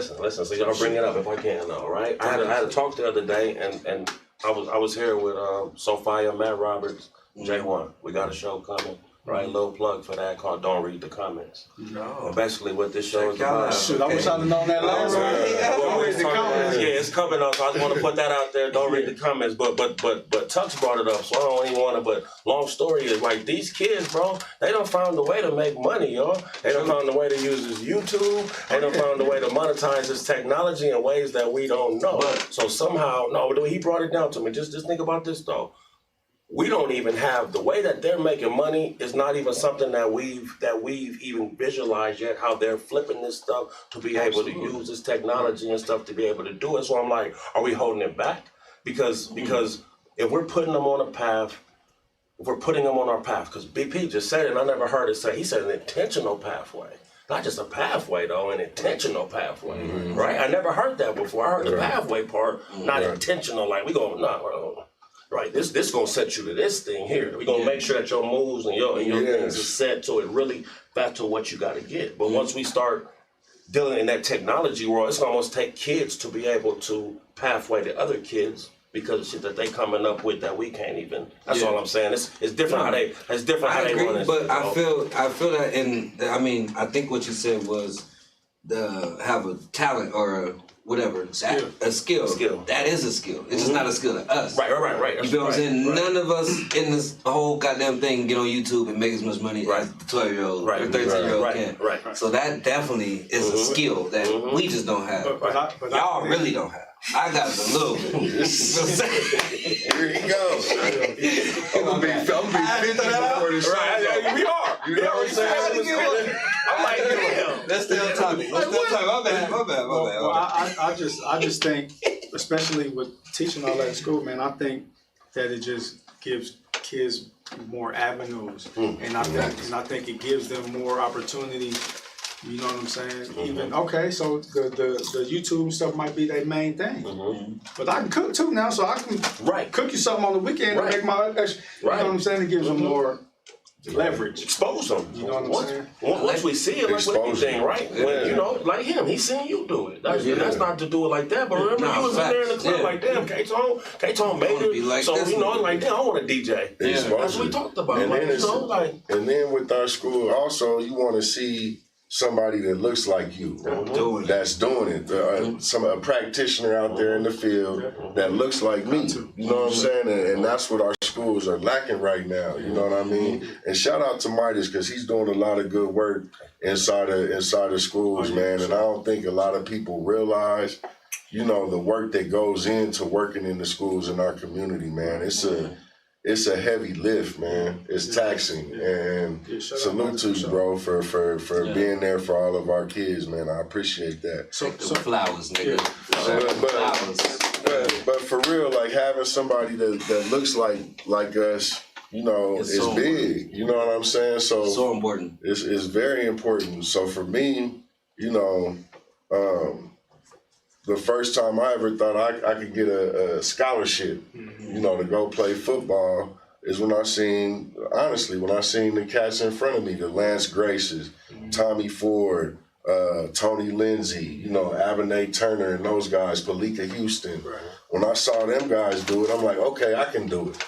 You know what I mean? And that's important for a kid. So if take, for instance, y'all. We're not going to have anybody just do the Denver DJ school. We're going to be intentional of who's going to be in front of our black kids. Absolutely. We're going to get the best black DJs in the city. We're going to get KTONE and SQUIZZY to come in and help teach these kids. It's super powerful, bro. It's super powerful. I had that experience going to an HBCU to see successful black people. And a lot of them. You know what I'm saying? Like, we all here for college. You know what I'm saying? Like, changed my whole perspective of the world. Because coming from Denver, you don't see that. You know what I'm saying? So going there is like, damn, everybody here gonna be somebody. You know what I'm saying? There's thousands of niggas, of black men. You know what I'm saying? But so that I definitely, it's very powerful. And it's like, you get that recharge, and it's like, okay, I can do this. I might not think I could do it there, but I know there's somewhere where I could do it, and I could take this back and let niggas know. You know what I'm saying? It's possible. So I definitely agree with that. So 100%. Is your school gonna be part of DPS? Yes, it's a DPS school right now. It's a district-run school, and what that means, there's 3 different governance models in the DPS: district-run, innovation school, and charter schools. We plan on applying for innovation status before we open, and we plan on creating a couple different schools to, create a zone, the innovation zone. And the zone, when we do that, we can, govern ourselves, create our own governing board, and we don't have the same restrictions that a district-run school would have. We'll have more autonomy to do what we need for our black students. You know what I'm saying? So I know. I've been watching a lot of the interviews you be doing and stuff, and I know you have some issues with the school district. Yeah. And you know how DPS is run and all that. So I mean, is there a way to, like you said? I mean, I know it might take a while to get out of DPS or become its own. I mean, I don't know. Here's my thing. My thing is, I'm not trying to get out of DPS. We're trying to make DPS accountable. Okay. Right? They have tax dollars. Our tax dollars, we paying into this system, right? Right. And we deserve results from this system that we've been paying into. Right. So we're gonna hold them accountable and make them do right by our kids with the money that we paying into this system. You know what I mean? So that's what it's about for me. I don't want to let them off the hook. Right. You know what I mean? Y'all have a responsibility to educate all kids, not just white kids. Right. You need to educate black kids, Latino kids, Asian kids, Native American and Indian kids. Right. Everybody. So if I was to ask you, what was like the top 3 issues that you would like for them to fix, what would you say? Man, focus on, or make better. My number one thing would be and it's multi-layered, so I use this as one, is address the issues in the Bailey Report. Say it again? It's a report called the Bailey Report that Dr. Sharon Bailey, who works for the district, y'all know John Bailey, a joint effort, his wife. She did a report back in 2016 to highlight the institutional racism that Black people deal with inside of the district as educators, teachers, administrators, and there's a bunch of recommendations that came from that, right? So address them recommendations, hire more Black teachers, you know what I mean? But to do that, they got to address the issues in the Bailey Report so they can retain them, all right? And also address co-location. The co-location of schools creates so many inequities, and they only do it in Black and brown neighborhoods. Can you tell us what that is? Yeah, co-location. So if you have a school building and multiple schools inside of one building. So Montbello's campus has 5 schools inside of it. Right? When you take a enrollment that's supposed to be, say, 2,000 kids, and you divide it up so many ways, that affects the budget for the school. So now that you have a budget that's supposed to be strong, now you break the budget down, and that affects the programs that you can offer students, the courses, all the way to the professionals that you can hire. You can't hire counselors and stuff now that you need, especially in our community. We need that. Absolutely. You know what I'm saying? So you strip us of all that, even to the space. Now you're starting to fight over space in the school. To where Montbello, they didn't have a library for a long time. They had the library, but it was being used as class space. Trying to use the gym, and who gets the gym win, who gets the lunchroom win, it's all a problem. Even to the point where kids was getting trespassing tickets for being in a different part of their own school. That's crazy. Now you figure the district is like over 65% Latinx, right? And we got some parents that might be undocumented. You know what I mean? If a kid is a minor and gets this trespassing ticket, they need an adult with them at court. If they don't come to court, now this kid is sent to a pathway system. So, the pathway schools is another issue. So it's so many different issues, but co-location, the pathway schools, hire Black teachers and retain them. Damn, I feel that. So I love when we get to talk about this because I don't got kids. I don't know about none of this shit. You know what I'm saying? And that's to my negligence. But that's be crazy. What's really going on? But when you see us, when you see what's going on, it's like in Montbello. So for y'all got a different perspective because I didn't go to a DPS school. I'm from California. I went to school. I graduated from Long Beach Poly. I moved here, but my sisters did. You know what I'm saying? They graduated. My grandmother raised them in that neighborhood, man. And just to see what they did, because I knew about Montbello being Montbello of the great Montbello. So to see how this shit can never happen anywhere else. So if y'all could actually see what's going on, right? And it could happen nowhere else. You come into a school, you divide the school into, he said 4 in the building, but really into 12 different schools now. Exactly. Right? And 12 different schools that all have to come together and be one. Does that make sense? And coexist. So like you said, you take those resources away when you take those kids away, and now you divide up all the good teachers too. Because if I got money, I got to pick and choose. So I don't really have the money for both of them, so I'll pick one that's really good and one that's all right. And then our kids get there, they shaking dice on us, right? Like, that's exactly right. Yeah. So they didn't really count on dudes like us being around. They didn't really count on dudes that really care and love these kids to go, hold on, man, y'all. Wait a minute. Them is babies. Them are our babies. Right. And if they're not our babies first, then why would anybody else care? So we got to take. We always talk about that, bro. Like, we don't share the same means of always getting shit done, no. But it ain't never an argument about how hard BP go for these kids. And so that way it can never be an argument. Right. So at the end of the day, when we sit down and talk end goal is the same. Because it's all that, and we got to get to it. The kid is always the kids. It's always the kids. You know what I'm saying? So I know how hard we go for each other as Black people in the district because we don't go hard for each other. Nobody will. But I see, like he said, they don't want to come back, man. They tired, man. This shit hard, man. It's hard work, it's man. hard work. It's hard work because then you got to fight against everybody who telling you you're doing a bad job when you busting your ass. Right. So these people is in there, man, and it hurt, like you said, because they like, well, shit, I'm gonna go to Houston. And it's going on. I'm gonna go to Dallas. Shit, I'm gonna go to Oakland. District, bro. I'm gonna go to somewhere where they gonna respect me, and I'm gonna finally be, paid and respect. And respect. So, and that's the teachers you're talking about, right? Everybody. The people that really make the decisions and manage. If you're not got good managers, you go to somewhere with a shitty Wendy's, with a shitty manager, right? Yeah. Like you might not know until it come out. You gonna find out because it come out in your food. Come out in the service. You see who runs this place, who runs this shit. Right. So, for sure. Yeah. So, I've been engaged in a couple conversations where they've been saying that after this year, kids will be a year behind going into next year. I don't know the statistics. It's just second, third time I've heard it. So I want to get y'all's take on that, man, and mostly because of the remote learning and kids not going back to school right now.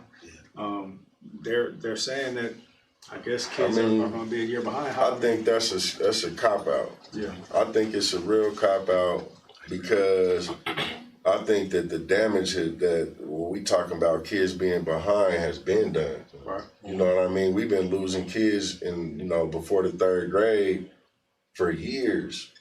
And and it's not, they don't make mention of it, but now they have something to blame it on. Right.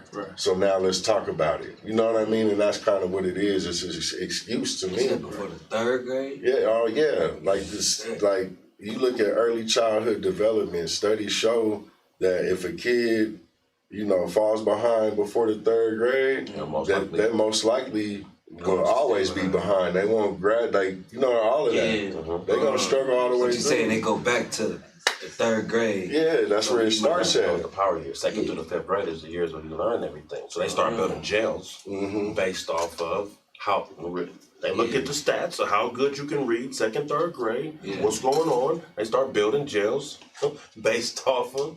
Getting ready for your ass in 9 years. Bro. They don't sit around. These people make money off of this, bro. And it's been making money for years. So they're not going to mess that up, right? I'm not going to stop my money because I got a couple people thinking they're going to stop my money. This is a whole system that's working like it's supposed to. Yeah. You know what I'm saying? So, they losing these kids so early and it's on purpose, bro. And it's our kids. Like I said, when they talk about school reform and all this, that's going on. They're not talking about education for white kids because it's working perfectly for them. They talking about how they can manipulate the system to keep us where we are, undereducated on purpose. You know what I'm saying? And funneling us to this pipeline to prison. Yeah. You know what I'm saying? Our black males. That's what, like I said, third grade. You look at these teachers, man, they scared of our black males. Yeah. By the time they're in third, fourth grade, they scared of them. They're a threat to them. Yeah. It's been like that. They criminalize us. It's big it's big for the community though, because people, we got to speak up for ourselves. They dropping kids off and then they're letting the school do the work. That was the point. It's babysitting a lot. So then you get home and now they was mad because now somebody else had to do the work that you messing up my time to do this. Not everybody, of course, but it was so many people where, you got to be on top of it. I'm not saying everybody can do it, but the kids are just as important as, when he say it's a town hall meeting, it's crickets. But when Tone say there's something going on around the corner, they gonna be there, but it's the same people that want to say what's going on with my kid, but don't show up when it's time to fight. And it's like, well, shit, how do we balance that, man? Right. You feel me? Like if we don't care, like I said before, then who gonna care for us though? If it's not important to us, then why would it be important to them? Right. Them y'all babies, they got their own babies. White kids got babies too. So it's hard for them to worry about your babies when they got people to give to. You know what I'm saying? Like we gotta take care of our own, man. So my question, I see a comment here from Corey, and she says behind in quotations according to whose measurement of standards. But my question is there any way we could look at this kind of as a positive in all the wasted time that I know that I've experienced of learning shit that did not matter at all, and with us teaching our own kids instead of relying on somebody else, could they not be behind but be further ahead in shit that actually matters? You know what I'm saying? And not wasting time on lies of history. You know what I'm saying? But let's learn how to do some if you got a kid in high school, whatever the case, let's do some taxes. Let's do some stuff you was talking about, learning how to do some shit that can really get you some money instead of learning about 1747 white people shit. You feel what I'm saying? So, but when we talk about, you know, the basic measurables in education, we talk about English and math. Absolutely. Right? Not all the electives and the bells and the whistles and all of that. Yeah. You know, and when we test how our kids are doing in English and math versus how white kids are doing, there's huge disparities. Facts. You know what I'm saying? And you got to start asking yourself, why? Why is this? You know what I'm saying? Yeah. And you start to look at all the reasons why. And it's all intentional, man. You know what I'm saying? Like I said, if you got a district, 13% of us is 13% black, DPS. Right. Yeah. 13% of the students are black. It's like 65 to 67% Latinx.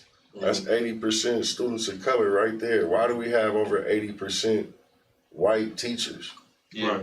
We can't go to, me and Midas can't go up to Boulder, me, all of us, and we gonna come teach your white children. Right, definitely. Never. They won't let it happen. Why do we let it happen? Yeah, so I mean, so why is that, do you think? Or is there just not enough black teachers around, or I mean, do they not want to teach, or are they available? So like, I mean, like y'all, if right? I'm gonna get something from the outside. Right. Squizzy goes to Oklahoma, and he says, Tone, they not paying in Oklahoma. Right. Is Tone going to Oklahoma? Probably not.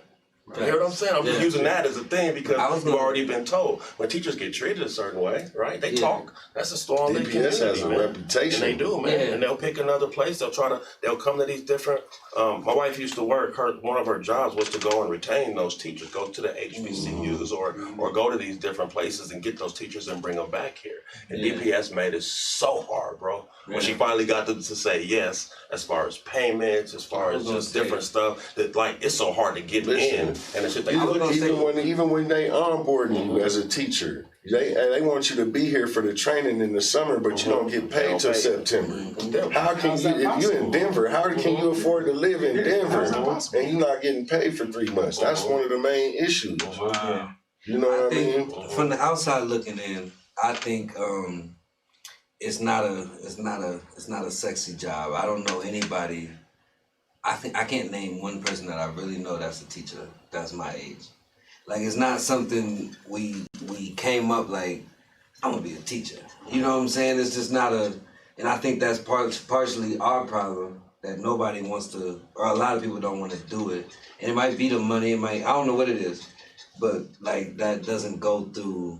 A lot of teachers your age though, bro.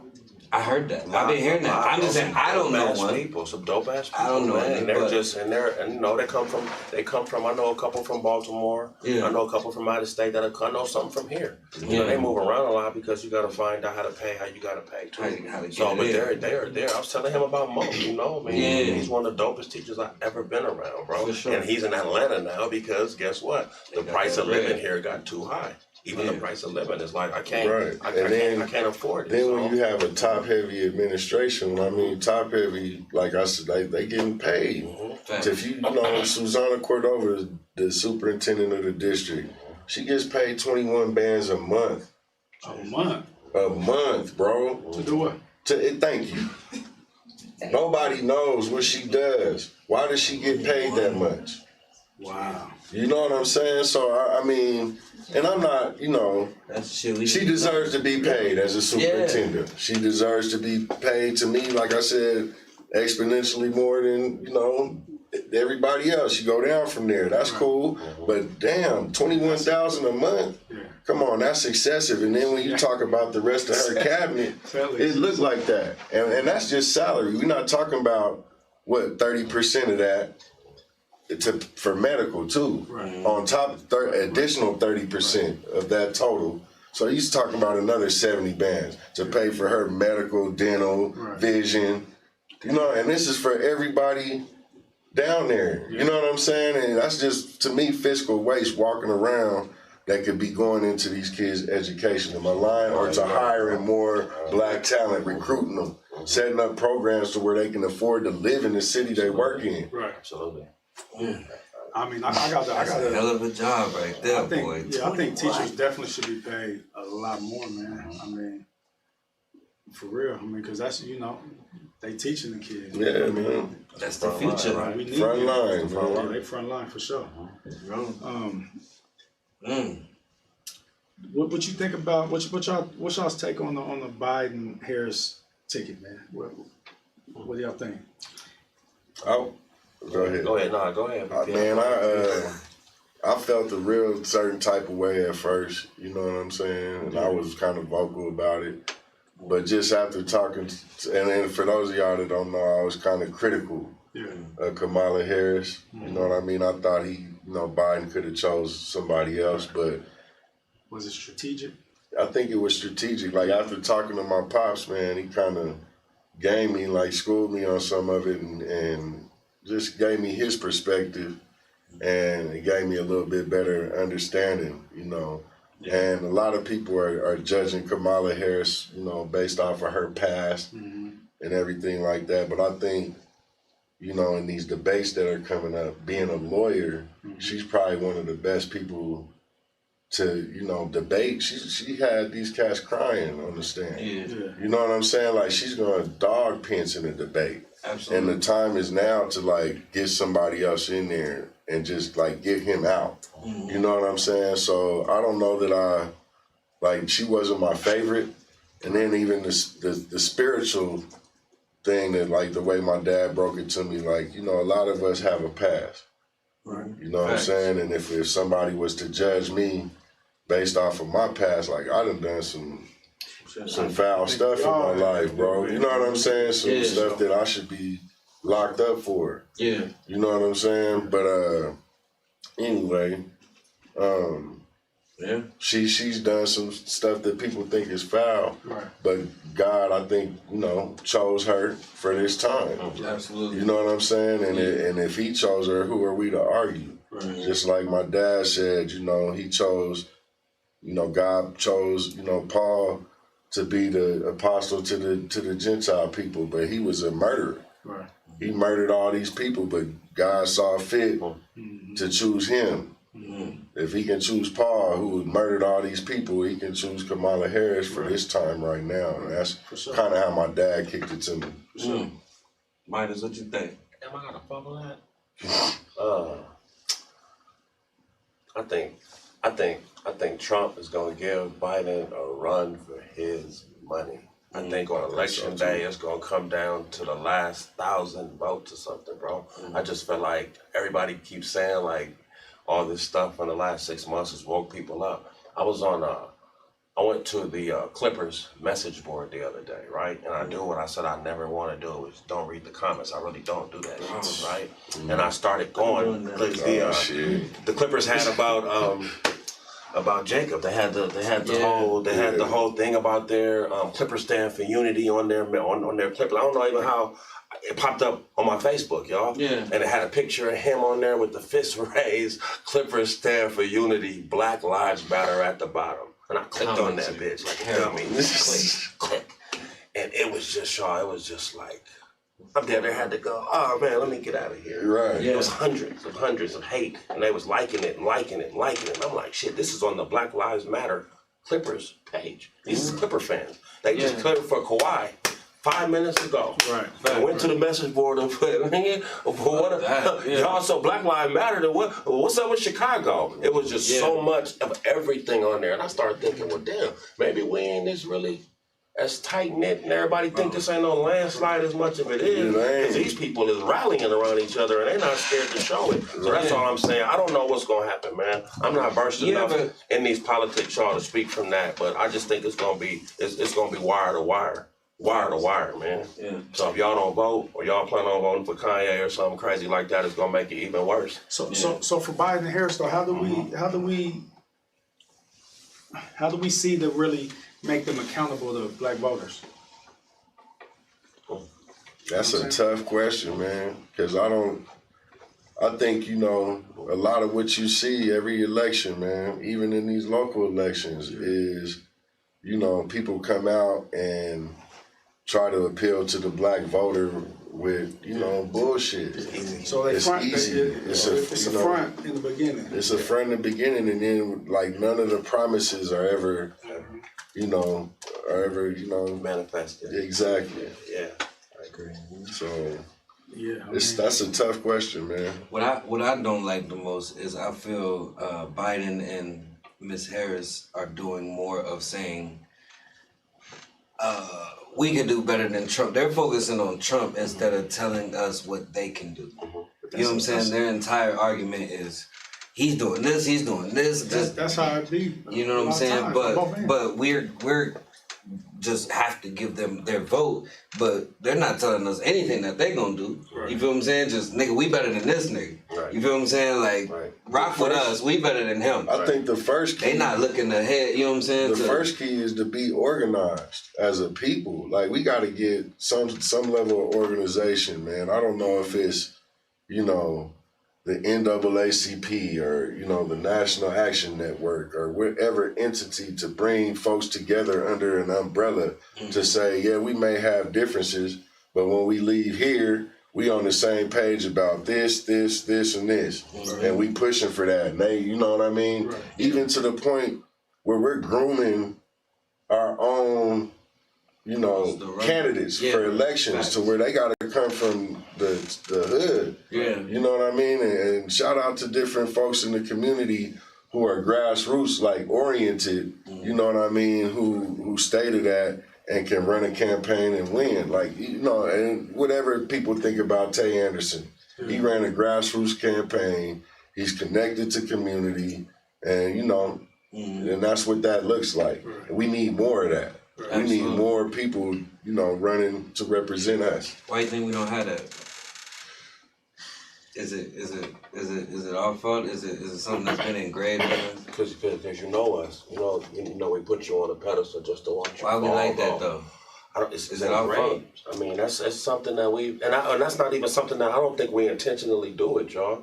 I think a lot of our, go ahead, I'm sorry. But I think you feel what I'm saying, right? I think a lot of our good ones start like that, but then get tokenized and then get pulled in and victimized even. It's a situation where they're victims, even if they sell out because they've been enticed by this carrot that's been dangled in front of them. All right, now you don't have to be as, you know, like for me. You know what I'm saying? I talk all the shit in the world, and I say what I want to say, and people don't like it all the time, but we get results. Like me and Gabe got a motto: good cop, bad cop. You know, and I'm like this, and then Gabe is like, "Come on, let's go talk about it," and that's how we get stuff done a lot of times. You know what I mean? But you know, it's a trip, man. I think that a lot of us been tokenized, that carrot's been dangled in front of them. And they sell out, you know, a lot of times, man. And I don't want to say everybody. And then the ones that stay true and stay true to their community and their people, they kind of get like muzzled as best they can. They do their best to try to like blackball you from money, being able to get grants. You should see how hard we got to work to get money.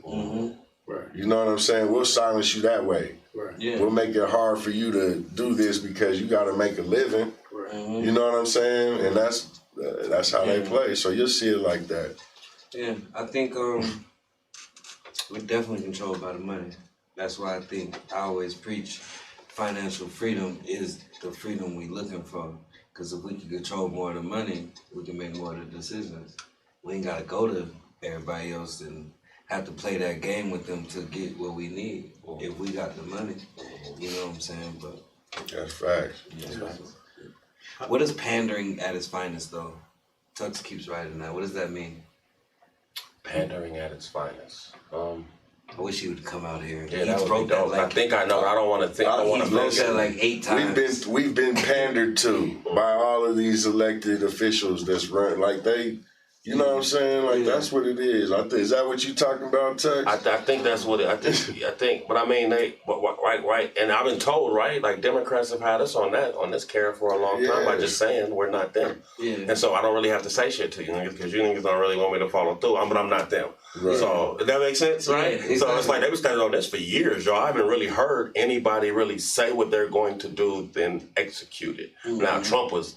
And nothing else, right? And it's not, I'm just hearing bro say, this is what I'm gonna do. And whatever he said he was gonna do though, whatever way though, it wasn't no, I'm gonna promise you this, I'm gonna do it. Even through the HBCU thing, through the everything. Even with his token black people, he still did it though. That was the weird part. It was like, damn, but bro was really following through on the shit. I'm gonna build this wall. You think he ain't trying to build? That's my thing. Like, hey, you ain't building. You really tried though. So I don't know. It's just something like, a lot of times, like, man, they just feel like for us, like, I know what keeps you at bay. I know if we have a problem with you niggas is mad, if I drop some Jordans next Friday, all is forgiven. Mm-hmm. And so, that's powerful. That's it. I drop some Jordans next Friday. Y'all niggas gonna do a blackout? Oh, okay, cool. I'm gonna drop some Jordans next Friday. And they're gonna break the blackout or not tell us they did it, right? Yeah. They still buy it or whatever it is because they know how to control us though. But and you know, it's something to what you said, Squizzy. I think the financial freedom piece, is everything. Yeah. And you look at, all right, I was looking at Facebook scrolling earlier, and I seen Six posted something about we need to, invest in Black Wall Street, right? I don't know if y'all saw the post or not, but anyway, I'm looking at that and I'm thinking, that's real. Yeah. Them white folks burnt that down for a reason. Absolutely. For sure. They didn't just, we'll burn it down. No, they intentionally burnt that down for a reason. The dollars. In Oklahoma, it's still fucked up. It is still messed up to this day. Yeah. You go to North Tulsa, bro, it's terrible. Parts of North Tulsa look like Beirut. That was crazy. Like straight up. They killed the mental, right? Though? Yeah. Because they only burnt it, they built it back and burnt it again. Yeah. It was twice, am I right? Yeah, wasn't that twice, yo? They burnt it in 1921. They built it back and burned it again. Somebody tell me if I'm wrong on that. I thought it got burnt twice. I know the black dollar circulated more than 20 times before it left out the community. You know what I mean? And that's the type of financial freedom. When you say we don't have to go over here. We got our own grocery stores. We got our own, gas stations, barbershops, banks, cleaners, everything. I don't know if y'all seen what happened today, or it might have been yesterday, but 19 black families bought, I think it's how many acres of land? I saw that. In Atlanta or in Georgia. Yeah. You know what I'm saying? Trying to do that exact same thing again. Like, let's buy some land and create our own community. And while we talking about that, that's what they need to do with the Park Hill Golf Course space. Yeah. You know what I'm saying? While we talking about, developing some land, they got the the West Side Development Company is who owns that land, but they can't build nothing on it because there's an easement. So they trying to figure out what to do. Like, they can't build on it. It's like historical land. It allows them to be able to use that space anyway. Hancock's people is behind, they in cahoots with West Side. And I think they're going to try to gentrify that area. But instead, they should that's a prime opportunity. All the communities that they've stripped from the black people here, everything. Look at Montbello now. Right. Look at Park Hill, the East Side. Everywhere, they keep driving us out. Like, they owe us that. You know what I'm saying? And that's another reason with the teachers. Not being able to retain. There ain't no black community here for nobody to come and be like, where's the black community? When we recruiting talent to come. We got to stop thinking they owe us, though. We got to just go take that shit. And that's why we need financial freedom. They don't owe us shit. Nobody owe us nothing. They rich because they don't have that mindset. Right. I owe you niggas this. The right thing to do would be this. Right. They have that. That's not in their compass. That's not in their compass at all, bro. Right. But man, y'all owe us that. They gonna give us that. Let's sit back and wait. You can't appeal. We gotta get some money and go get that motherfucker. You can't appeal to their sense of what's right and what's wrong. You gotta appeal to their best interest. And their best interest be their money. So how can you make money when I make money too? That's what it be with them, bro. I think but the smart thing, and that's the thing, like, I seen somebody post a meme one day, And they was like, I did it all by myself. I didn't have no help, no handouts, this. And they was almost trying to celebrate it. And I went, well, shit, white people do it. Well, they leaving something. It ain't a handout. It's how you stay financially. Yeah. So I have life insurance. When I die, my kid is going to get this money to put into this, to build, and that's what we're supposed to leave our kids. I thought that was a dream. That's what we're doing it for. Right. But then we talk about, oh, you got a handout or you got help. It's like we're going against. I thought that's the point. They take advantage of what's there. Once we learn, back to the financial freedom, right? We go back to classes with how to take care of your bank account. We go to the classes about when you get a credit card, this is the interest rate and this is what it does. This shit I didn't know. When you walk into college and the girl there with her chest out and she like, sign this. I'm like, baby, whatever you want me to sign, I'm signing it. Like, whatever. What's up? What's going on? She smiling, she go, next. Cause I got him. I'm getting paid off of this, right? She just signed us up. I'm getting credit cards. A lot of us went to college. Financial hell. Think about a lot of us went to college. Think about every refund check we got. If there was somebody to tell us, throw that bitch to the side instead of going to get fresh for the. Because I know I went crazy. Let every refund I got, nigga, started every bad habit I have now. Right. You feel what I'm saying? But if all that money is put to the side. You graduate college, you got money for a crib now. You know what I'm saying? You own something now with all this money that they just gave you. You can go get a crib or whatever you need. Bam! I got nigga. We all probably got 20,000 over them 4 years or something. Yeah, I couldn't tell you what I spent on. Check this. Even if you drink beer, say you go buy, a 12 pack costs $15. You gonna spend that every week. Say you spend the 20. Yeah. Imagine what that over the course of, say, like you said, 20 years with compounded interest.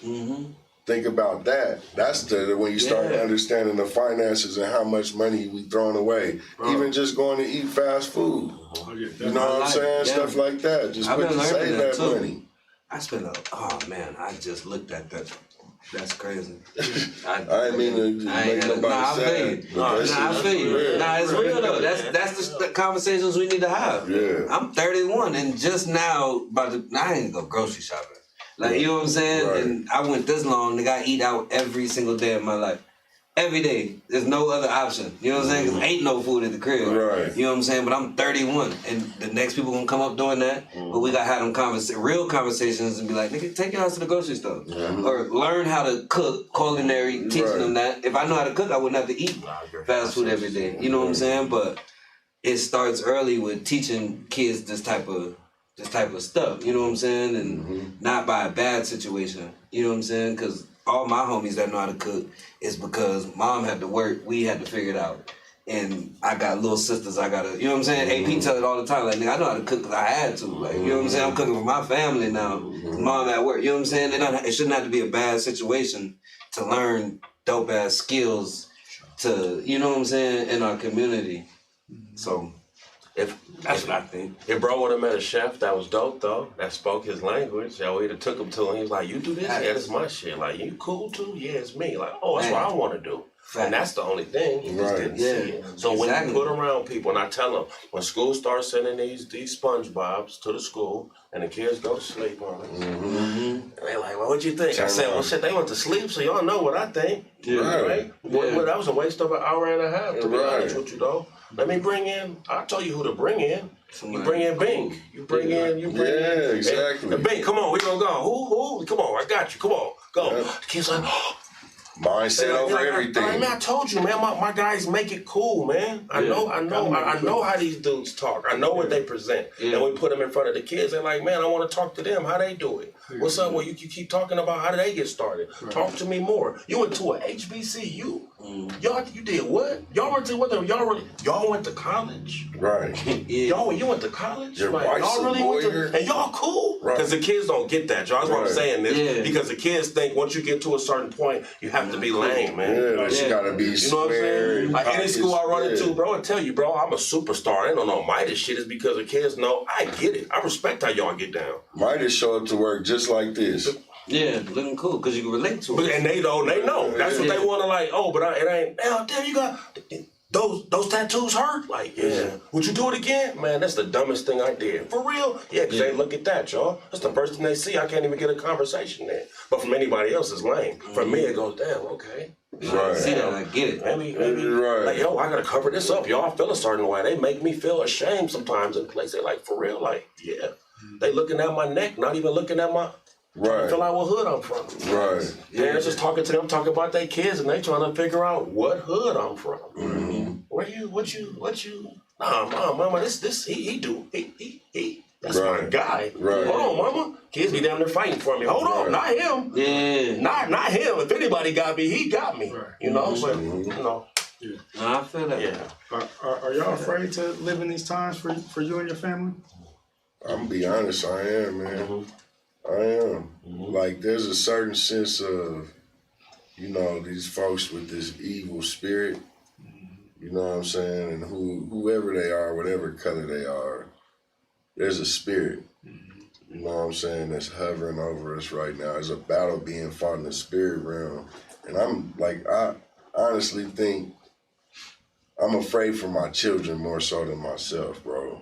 You know what I'm saying? Just for my understanding of what's going on, I'm fine with it because I know it's a spiritual battle being fought and God is in control of all of it. So I'm cool with it. But just for the safety and well-being of my kids, like, it's a lot of folks that's emboldened right now. Right. Like, my son almost got run over the other day, bro. Yeah. You know, this is an incident where this cat was at my house. Or not at my house, but he lives on our block, and he was backed into his driveway. You know, we got about 12 kids on our block. They all the same, my kids' age, you know, your kids' age, playing. They ride bikes, they play with the football, they do all that, you know.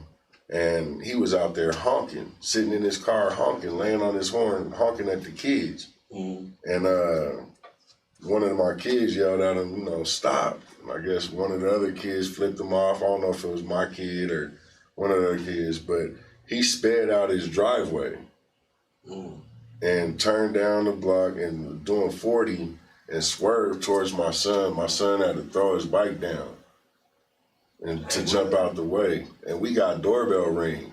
So you seen it. So we got everybody's video. We seen it all. You know, my wife calls me, you know, I'm down at work.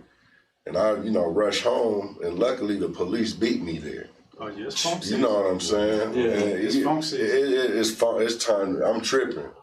You know what I'm saying? So, you know, I said what I said to the man, and you know, the police ended up not arresting him. We showed them the video, bro, and I'm trying to think. In my mind, I done had the police arrest me for far less. Way less. For sure. Yeah. Way less. And this is two brothers that's cops that showed up. That's what made it worse to me. Yeah. So it's like you know what I mean? And that's what I'm worried about is these kids. There's people out here like that, and they're emboldened by this crazy cat that's in office. That dude don't have no damn sense, man. He's an idiot. Yeah. You know what I'm saying? And there's people in our country that is just as stupid as he is. That's his followers, you know what I'm saying, that love him and love that. And these people is out here, bro, that's all. I'm worried for my kids and your kids. You know what I'm saying? And your you don't have you don't have you been messing with me all night. Hey, relax. I'm not there, okay? Y'all's kids. Nah, but for real. Like, I feel what you're saying on some serious tip, though. And it's scary. Yeah, well, even for the younger ones, that's because, you know, I got 4 boys and 2 girls, man. So my 2 oldest boys is you know, they're older. They at an age where I taught them how to assimilate. Right, my young boys, like, you know, with the young ones, they a little different, man. These young boys is different, man. They don't take too much more of that yelling. My son don't take too much of me yelling at him. Not like I took it from my people. My grandmother started yelling at this shit. I'm like, my son, like, he had practice, like, he give me a different reaction. I'm just saying this because they're not used to, you know, yes, officer. They like, hey man, you ain't talking to me like that, right? So like the older they get, like this new generation, man, like these kids, and you know, I just pray every day, but they're not playing that, man. Like you ain't pulling them over and they playing, hope I make it, put my hands up here, officer. Huh? Because I'm gonna get my chance too. It ain't gonna be just come up and everybody put me on the shirt and let's move on, bro. I'm getting to the house. And that's what it's getting to, though. You feel me? Because you got to, right? Like that's what we told our kids, right? I'm getting home. I'm getting to the house. Hella high water. So if I'm at the club and he stop me from getting to the house, well, I'm gonna do what I gotta do. So if it's the same thing going on, when he stopped me from getting to the house, and that's just the mindset. That's what I'm worried about, because now we always thought we could get past that. And the more this shit go on, the more the kids like, well, y'all said if we did. And so now you hear what they listening to? They watching, they like. It's the same thing when we was talking earlier. It's like if you just get an education, you know what I'm saying, and then you start to hear that, and then you start to realize, well, no, that ain't so true. That ain't the truth. That ain't the whole truth. That ain't the whole truth. You feel what I'm saying? So it's the same thing. You know what I mean? If we wasn't so nice as a people, it'd already be there. True. Real talk. If we wasn't so nice. Like that girl said that was on the damn, I think it was the George Floyd. It was like, y'all lucky we don't want revenge. We just want, what was it? I hate to misquote. That's what white people are scared of. White people are scared of if black folks was in power, would we treat them the way that they have treated us historically? They're terrified by that. And we wouldn't. And we That's wouldn't. the crazy part. Exactly. We too caring of people. Exactly. We way too caring of people. Yeah. I don't know, man. Ben, man, you know you married to Samantha Pryor, dynamic woman, attorney in her own right. Yes. How do y'all balance each other? Man, balance. Hey, listen, she keeps me on top of my game. For real, like, at one, I'm gonna be honest with y'all, man. At one point, I felt like I wasn't doing enough just because she's so successful. Right. She worked the 17th Street law firm for, 7, 8 years? 4 years? Well, my bad. Felt like 7, bro. I know. but anyway, she left that and started her own law firm. And, Denver Business Journal, 40 Under 40, like doing her thing. And, I hadn't quite found my calling yet, and I've had my troubled past, but finally got the opportunity to jump into what I'm doing. I'm good at what I do. She's good at what she does. And we kind of I don't know, let each other be good in our own lanes. You know what I mean? Even though she helps us like more than anybody knows with the school stuff and all of that. But so she be behind the scenes like, don't say that, don't say that. Oh, she listen. She gets on me, man. She gets on me. She keeps me in line for sure. As married black men, man, professionally active, in the lives of the youth, do y'all feel like there's an obligation to promote black love? I don't, because I don't want nobody. Like when as soon as you promote it, people try to tell you what you did wrong or how to turn the shit down. Man, you talked about that a long time ago. And I just as soon as I said it, they wanted to find a hole in what we had or something. Does that make sense? Or try to celebrate the demise. And so I didn't try to, like I said, once it comes up, they almost want to watch it come down just to celebrate. I told you. Because there's no definition. It's not right. But I want the kids to see it's important for my kids, if nothing else, to see this shit work, right? Because you get in your mind, my daughter's gonna tell you, like, my daddy didn't let this shit fly, so I'm not gonna let you. What's the problem? We took advantage of a lot of girls, myself included, because their dads didn't have, you know what I'm saying? They didn't have dads there to kind of navigate what that was. I was just being real. No, they didn't even know when you was doing it. That's all I'm saying. It's important for me, for my sons to see, like, no matter what, the shit's gonna work. Yeah, we arguing, we doing whatever. Look, we waking up the next day trying to put it together, and they're like, oh, okay, so people have to see it work. They got to see the work put in to know this is okay. It has to last that way. So we doing shit sometimes that I wasn't able to see. Yeah. So, yeah. That's what's up, man. Shout out to y'all's Black Love.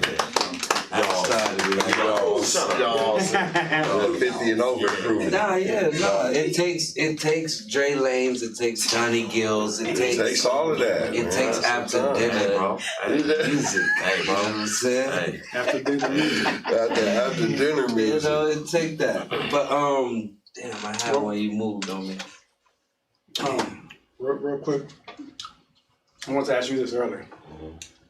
You know, from having so much longevity in music, knowing music so well, it's debates we have all the time.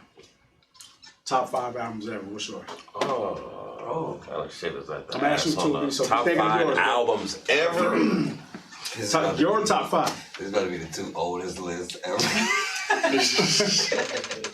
Don't listen to this. Nothing after 98. Nah. Marvin Gaye. Jay-Z, Marvin Gaye. I ain't got all Jay-Z.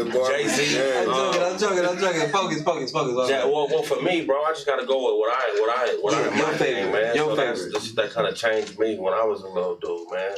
And I'm gonna go and in no particular order, the ones that mostly got me. So one is Jay-Z. Okay. And that's which Reasonable Doubt. For sure. He was talking to me, man, and I just never heard anybody talk the way he was describing it, bro. Like that shit was so straight, man. Yeah. And if you don't understand what he's saying, it's kind of hard to explain it, bro. But it was just like it was gospel, and I didn't understand because I didn't like him. Because Jay-Z early on, he was saying a lot of twisted West Coast shit, and they was like, you know. And he got a song called 22 too. It's too much West Coast dick licking, just too much. Him and Pac was going back at it. Pac was getting that big. I was his homie. He was going back. So when I went, I started listening to him in my lifetime, and I had to go back to Reasonable Doubt because they kept saying that was the best one. I had that, so then I was like, yo. So anyway, Jay-Z, that's the gospel. Reasonable Doubt, The Dog Pound, the first one. Yeah, classic. You couldn't tell me that we wasn't gangsters, bro. Man. I was a little dude, man, and I just couldn't believe this shit, bro. Like they. I'm with y'all. I'm chilling. They laughing. Keep going. That's not me. I like both of them albums.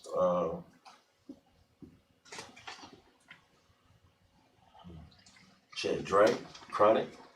Definitely. The 92 or the 2000. What?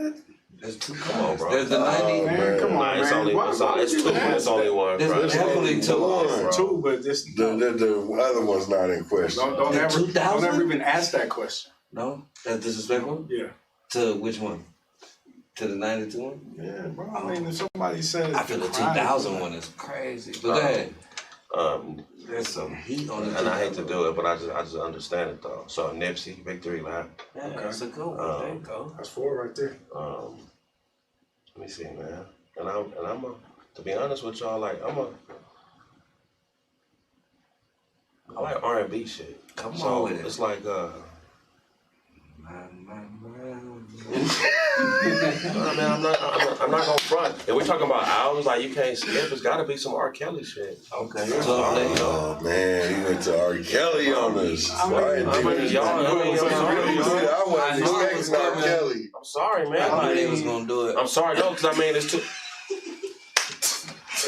Right.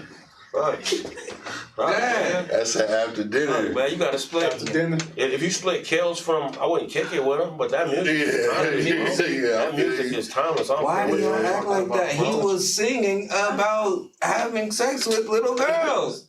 You can't separate it. Y'all just don't want to do it because that's y'all's man. That nigga is listen, that's why that's what I was saying about. My mind is telling me no. Don't pull me. But my body is telling me yes. Come on now. You want me to keep going? What does he say after that? I don't know. My body is telling me yes. Don't pick one song. Don't say one song. Age ain't nothing but a number. Nigga, there's so many. Oh my God. There's so many. They're all just disgusting now. All right, but I know that's y'all's man. That's y'all's man though. That's y'all man. So you don't play R. Kelly at all? No. That's nasty. I swear, bro, it's nasty. The only song I would play, but niggas look at me, was the Step in the Name of Love. You said, but now, a couple dirty you probably got some shit in there that's like, whoa. Your next question. But no, I know that's y'all's man. You know, that's y'all's man. So who's not my man? Round out the top 5. Man. I thought you was going. He got killed. I thought you was gonna say Molotov Cocktails. Nah, bro, I hate that album. Nah, I got Jay and them will tell you, bro. I don't even listen to it. I don't listen to my old shit. I only listen to the shit that I made after like Run My Town. Oh, okay. That's when I like felt like I was really like doing something. I'm being honest with y'all. That was the album I like, okay, I can really do this. The rest of that shit I hate listening to. Yeah. Okay. You know? Top 5. Man, Illmatic. Okay. Illmatic is up there. I'm gonna have to say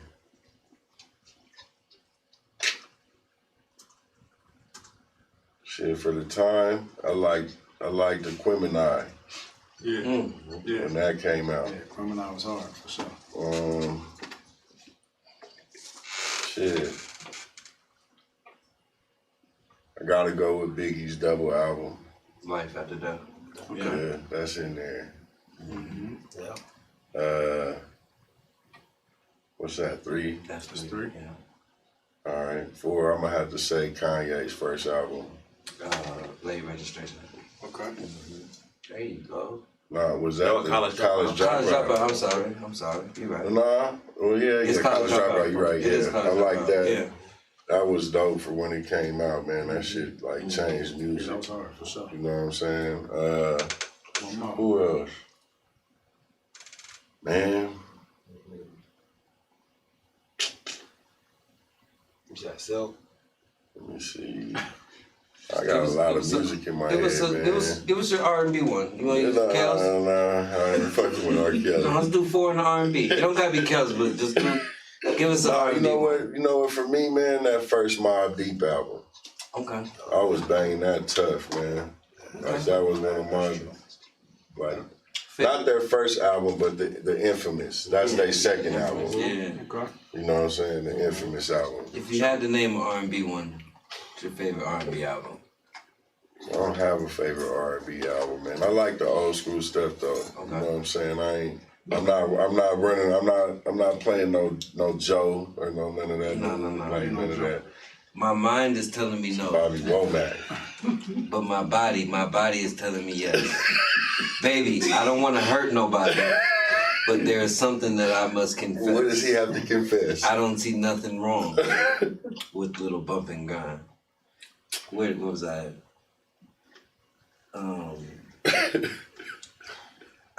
You see, I know just what you want and I know just what you need, girl.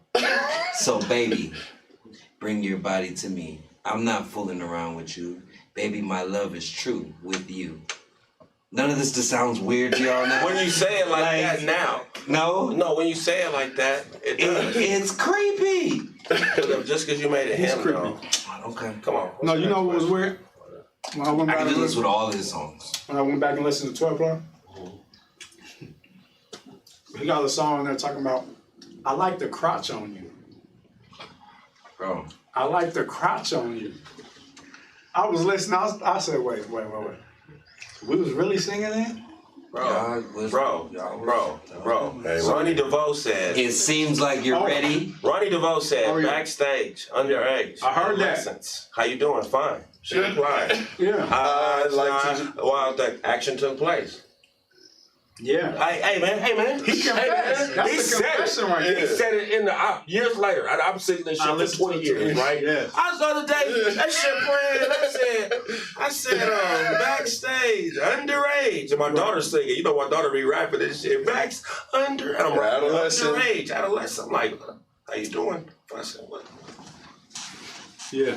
Hey, this shit kind of weird. Yeah. Well, Ronnie DeVoe, we sung that shit forever, didn't we? Like, that was weird. That was a weird little. Seems but like it's a you're lot, ready. But it's a lot of them niggas, man. It's a lot of them niggas. It is.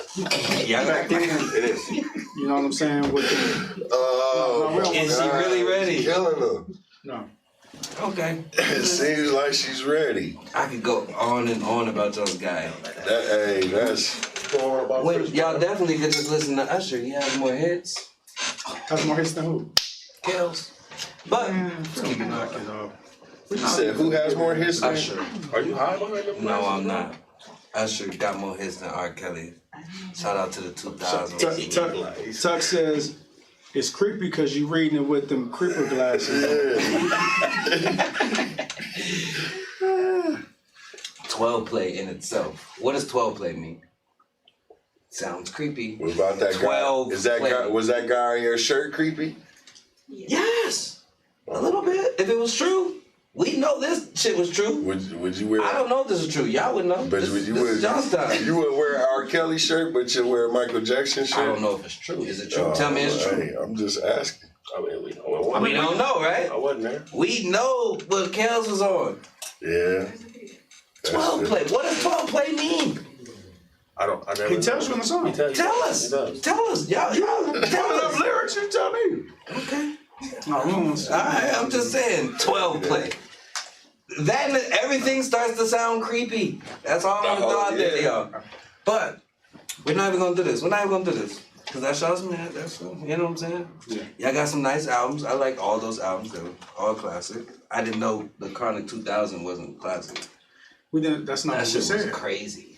We didn't say it wasn't classic. It has way more hits than 90s. It's not as classic as the original. I know we gotta go. We One. can do this off, but I think the 2000 might have more hits than 92. Hits? You talking about don't do the hits thing, bro. Don't do that hit shit. Oh, he loves hits. He's a hit guy. I know, you know that's his favorite word. Everything is about bro. hits, That shit changed the world. That album, bro. Like when we was rioting, bro. That shit was gospel, bro. That shit was that's the dopest album ever, bro. I'm telling you, bro. I believe it. Other, man. I believe it. I've been watching Snowfall around that time, so I've been seeing that era for y'all. That's about my daddy and them, stepdaddy. That's about my mama and them. Yeah, that's what that is, though. I love that show. That's why I said if you understand that and just know what niggas had to get through to be who they had to be, like that's why that shit to me, like, I was getting goosebumps watching Snowfall, bro. That shit's like, oh my goodness. The same blocks and everything. Yeah. That's. Nah, I've been watching that. So before we close, I really don't even want to do this today, but it's part of the job. Before we close, we have this thing that KTONE came up with on DOS where we decide. Well, before I tell you what we do, there's a record and I've won multiple times. Like, we probably done this show. Let's say we did it 10, I've won like 7 times. Stop it. You know what I'm saying? If we just stop it. However many times we've done this, I've lost once. Okay? So, I know it can only come downhill from this. You know what I'm saying? It can only come, like you said, once you go up, you gotta come down. You know what I'm saying? So we're gonna continue doing it, but the real ones know. But so we did this thing on DOS where we decide who wore the best heat, who wore the best sneakers to the DOS sanctuary. So today I came with the Ferrari red Roma Pumas. You know what I'm saying? Something like I had these on all day. I didn't even. You say that every week. Because I be fresh all day. You know what I'm saying? Change but these are the Ferrari red Pumas. Nicely, still clean. With the brown at the front. What y'all got on? I'm not doing this with y'all. In the comments, please vote on who has the flyest shoes in the building. I just got the classic. These is the newer version. G Nikes. With the white, black and white stripe. NBA edition. You like the NBA? Yeah, it's nice. NBA edition. Yeah, nice. Mr. Midas. What Midas got? I don't know, man. He got the Travis Scott. Who? The Travis. So, what are they? What happened? I don't know. Let's see. I'm not telling them what your shit is, bro. Tell them. Every time I wear cool shit like that, there's the Travis Scott Nike ones. My man's got the Pumas on. Okay, 2 Pumas. Shout out Pumas. I think I win. I don't know about y'all, man, but I think I win. I like those. So if you are still in the comments, please just write SQUIZZY. or write any of their names. And let us know who wins. Who y'all think, man? And, let us know. Just write one. Yeah. Right, man. But while we wait for them votes to come in, we do want to thank you guys for not only coming to rock with us on the DOS, but just for everything y'all do in the community, setting that positive example, motivating people around y'all, older than y'all, younger than y'all. The kids doing what y'all do, man, is really important. It's really powerful. And if y'all ain't received no flowers in a while, we proud of y'all. You feel what I'm saying? Y'all deserve everything y'all getting and everything y'all gonna get. And nigga, I wish the best for both of y'all. And nigga, y'all have both of our complete support. If y'all ever need us in anything, nigga, y'all know y'all can call. Y'all been, and I'm just gonna say this without even y'all been two of the most consistent people, not just no DJ shit. Cause I call y'all, like I said, and just, we talk about real stuff. So I just appreciate y'all being consistently y'all, man. Over all the years, some people done changed and went up and down and they act funny, and I just, you know what I'm saying? I just appreciate y'all being y'all. I know I'm gonna get the truth when I to y'all. So always, yes, sir. Yeah, appreciate y'all too, man. And we about to build something even better too. Yeah, definitely. So tell us one last time. What you got going on? The Versus coming up. Versus coming up with ATAC 1, man. That's Saturday, September 5th. Can y'all see? They must be getting who go to talk. Do your fucking shit, man. I got the Versus coming up. I got the Versus, man, with ATAC 1, man. That's Saturday at GBL Studios, man. I'm gonna get y'all the live stream info really soon. It's gonna be a good look for the city, man. And we got some work coming after that with me and bro. So we just not stopping there. We kind of building on this. So yeah, absolutely. With us, man. Looking for. Man, shout out to everybody in Warrior Nation and the Nation Youth Football League. We had to postpone our season to the springtime, but there's still some people out there active doing some games and stuff. So salute to all y'all and prayers up for safety and all of that. But look for them for Warriors for High Quality Schools, HBCU style STEAM High School opening up next fall, and a lot of info coming to you guys' website.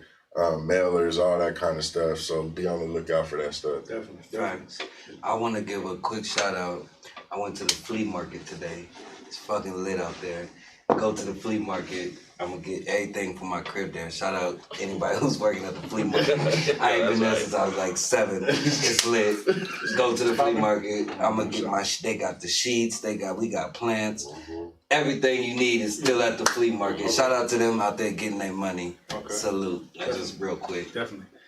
I just want to shout y'all out, man. That's doing the school, man. That's big because y'all really like saying, all right, we know the problem. We just gonna change it. We just gonna, you know what I'm saying? Right. Because a lot of people talk about it, but it's like, all right, you know what? We just gonna do our own thing. Yeah. You know what I'm saying? Yeah. So, man, I gotta congratulate you on that, man. Right on. Appreciate you. That's big. I don't know. That's a lot of work. Yeah, it's a lot of work, but luckily we had a whole bunch of people, solid team. Shout out to my wife Samantha. Shout out to Gabe Lindsay. Shout out to Fair Martin. Shout out to Joe Munson, Gavin, Kim Grayson. There's a number of people that helped out with this heavy lift. So it's a community thing, and the school's gonna reflect that. Definitely. No doubt.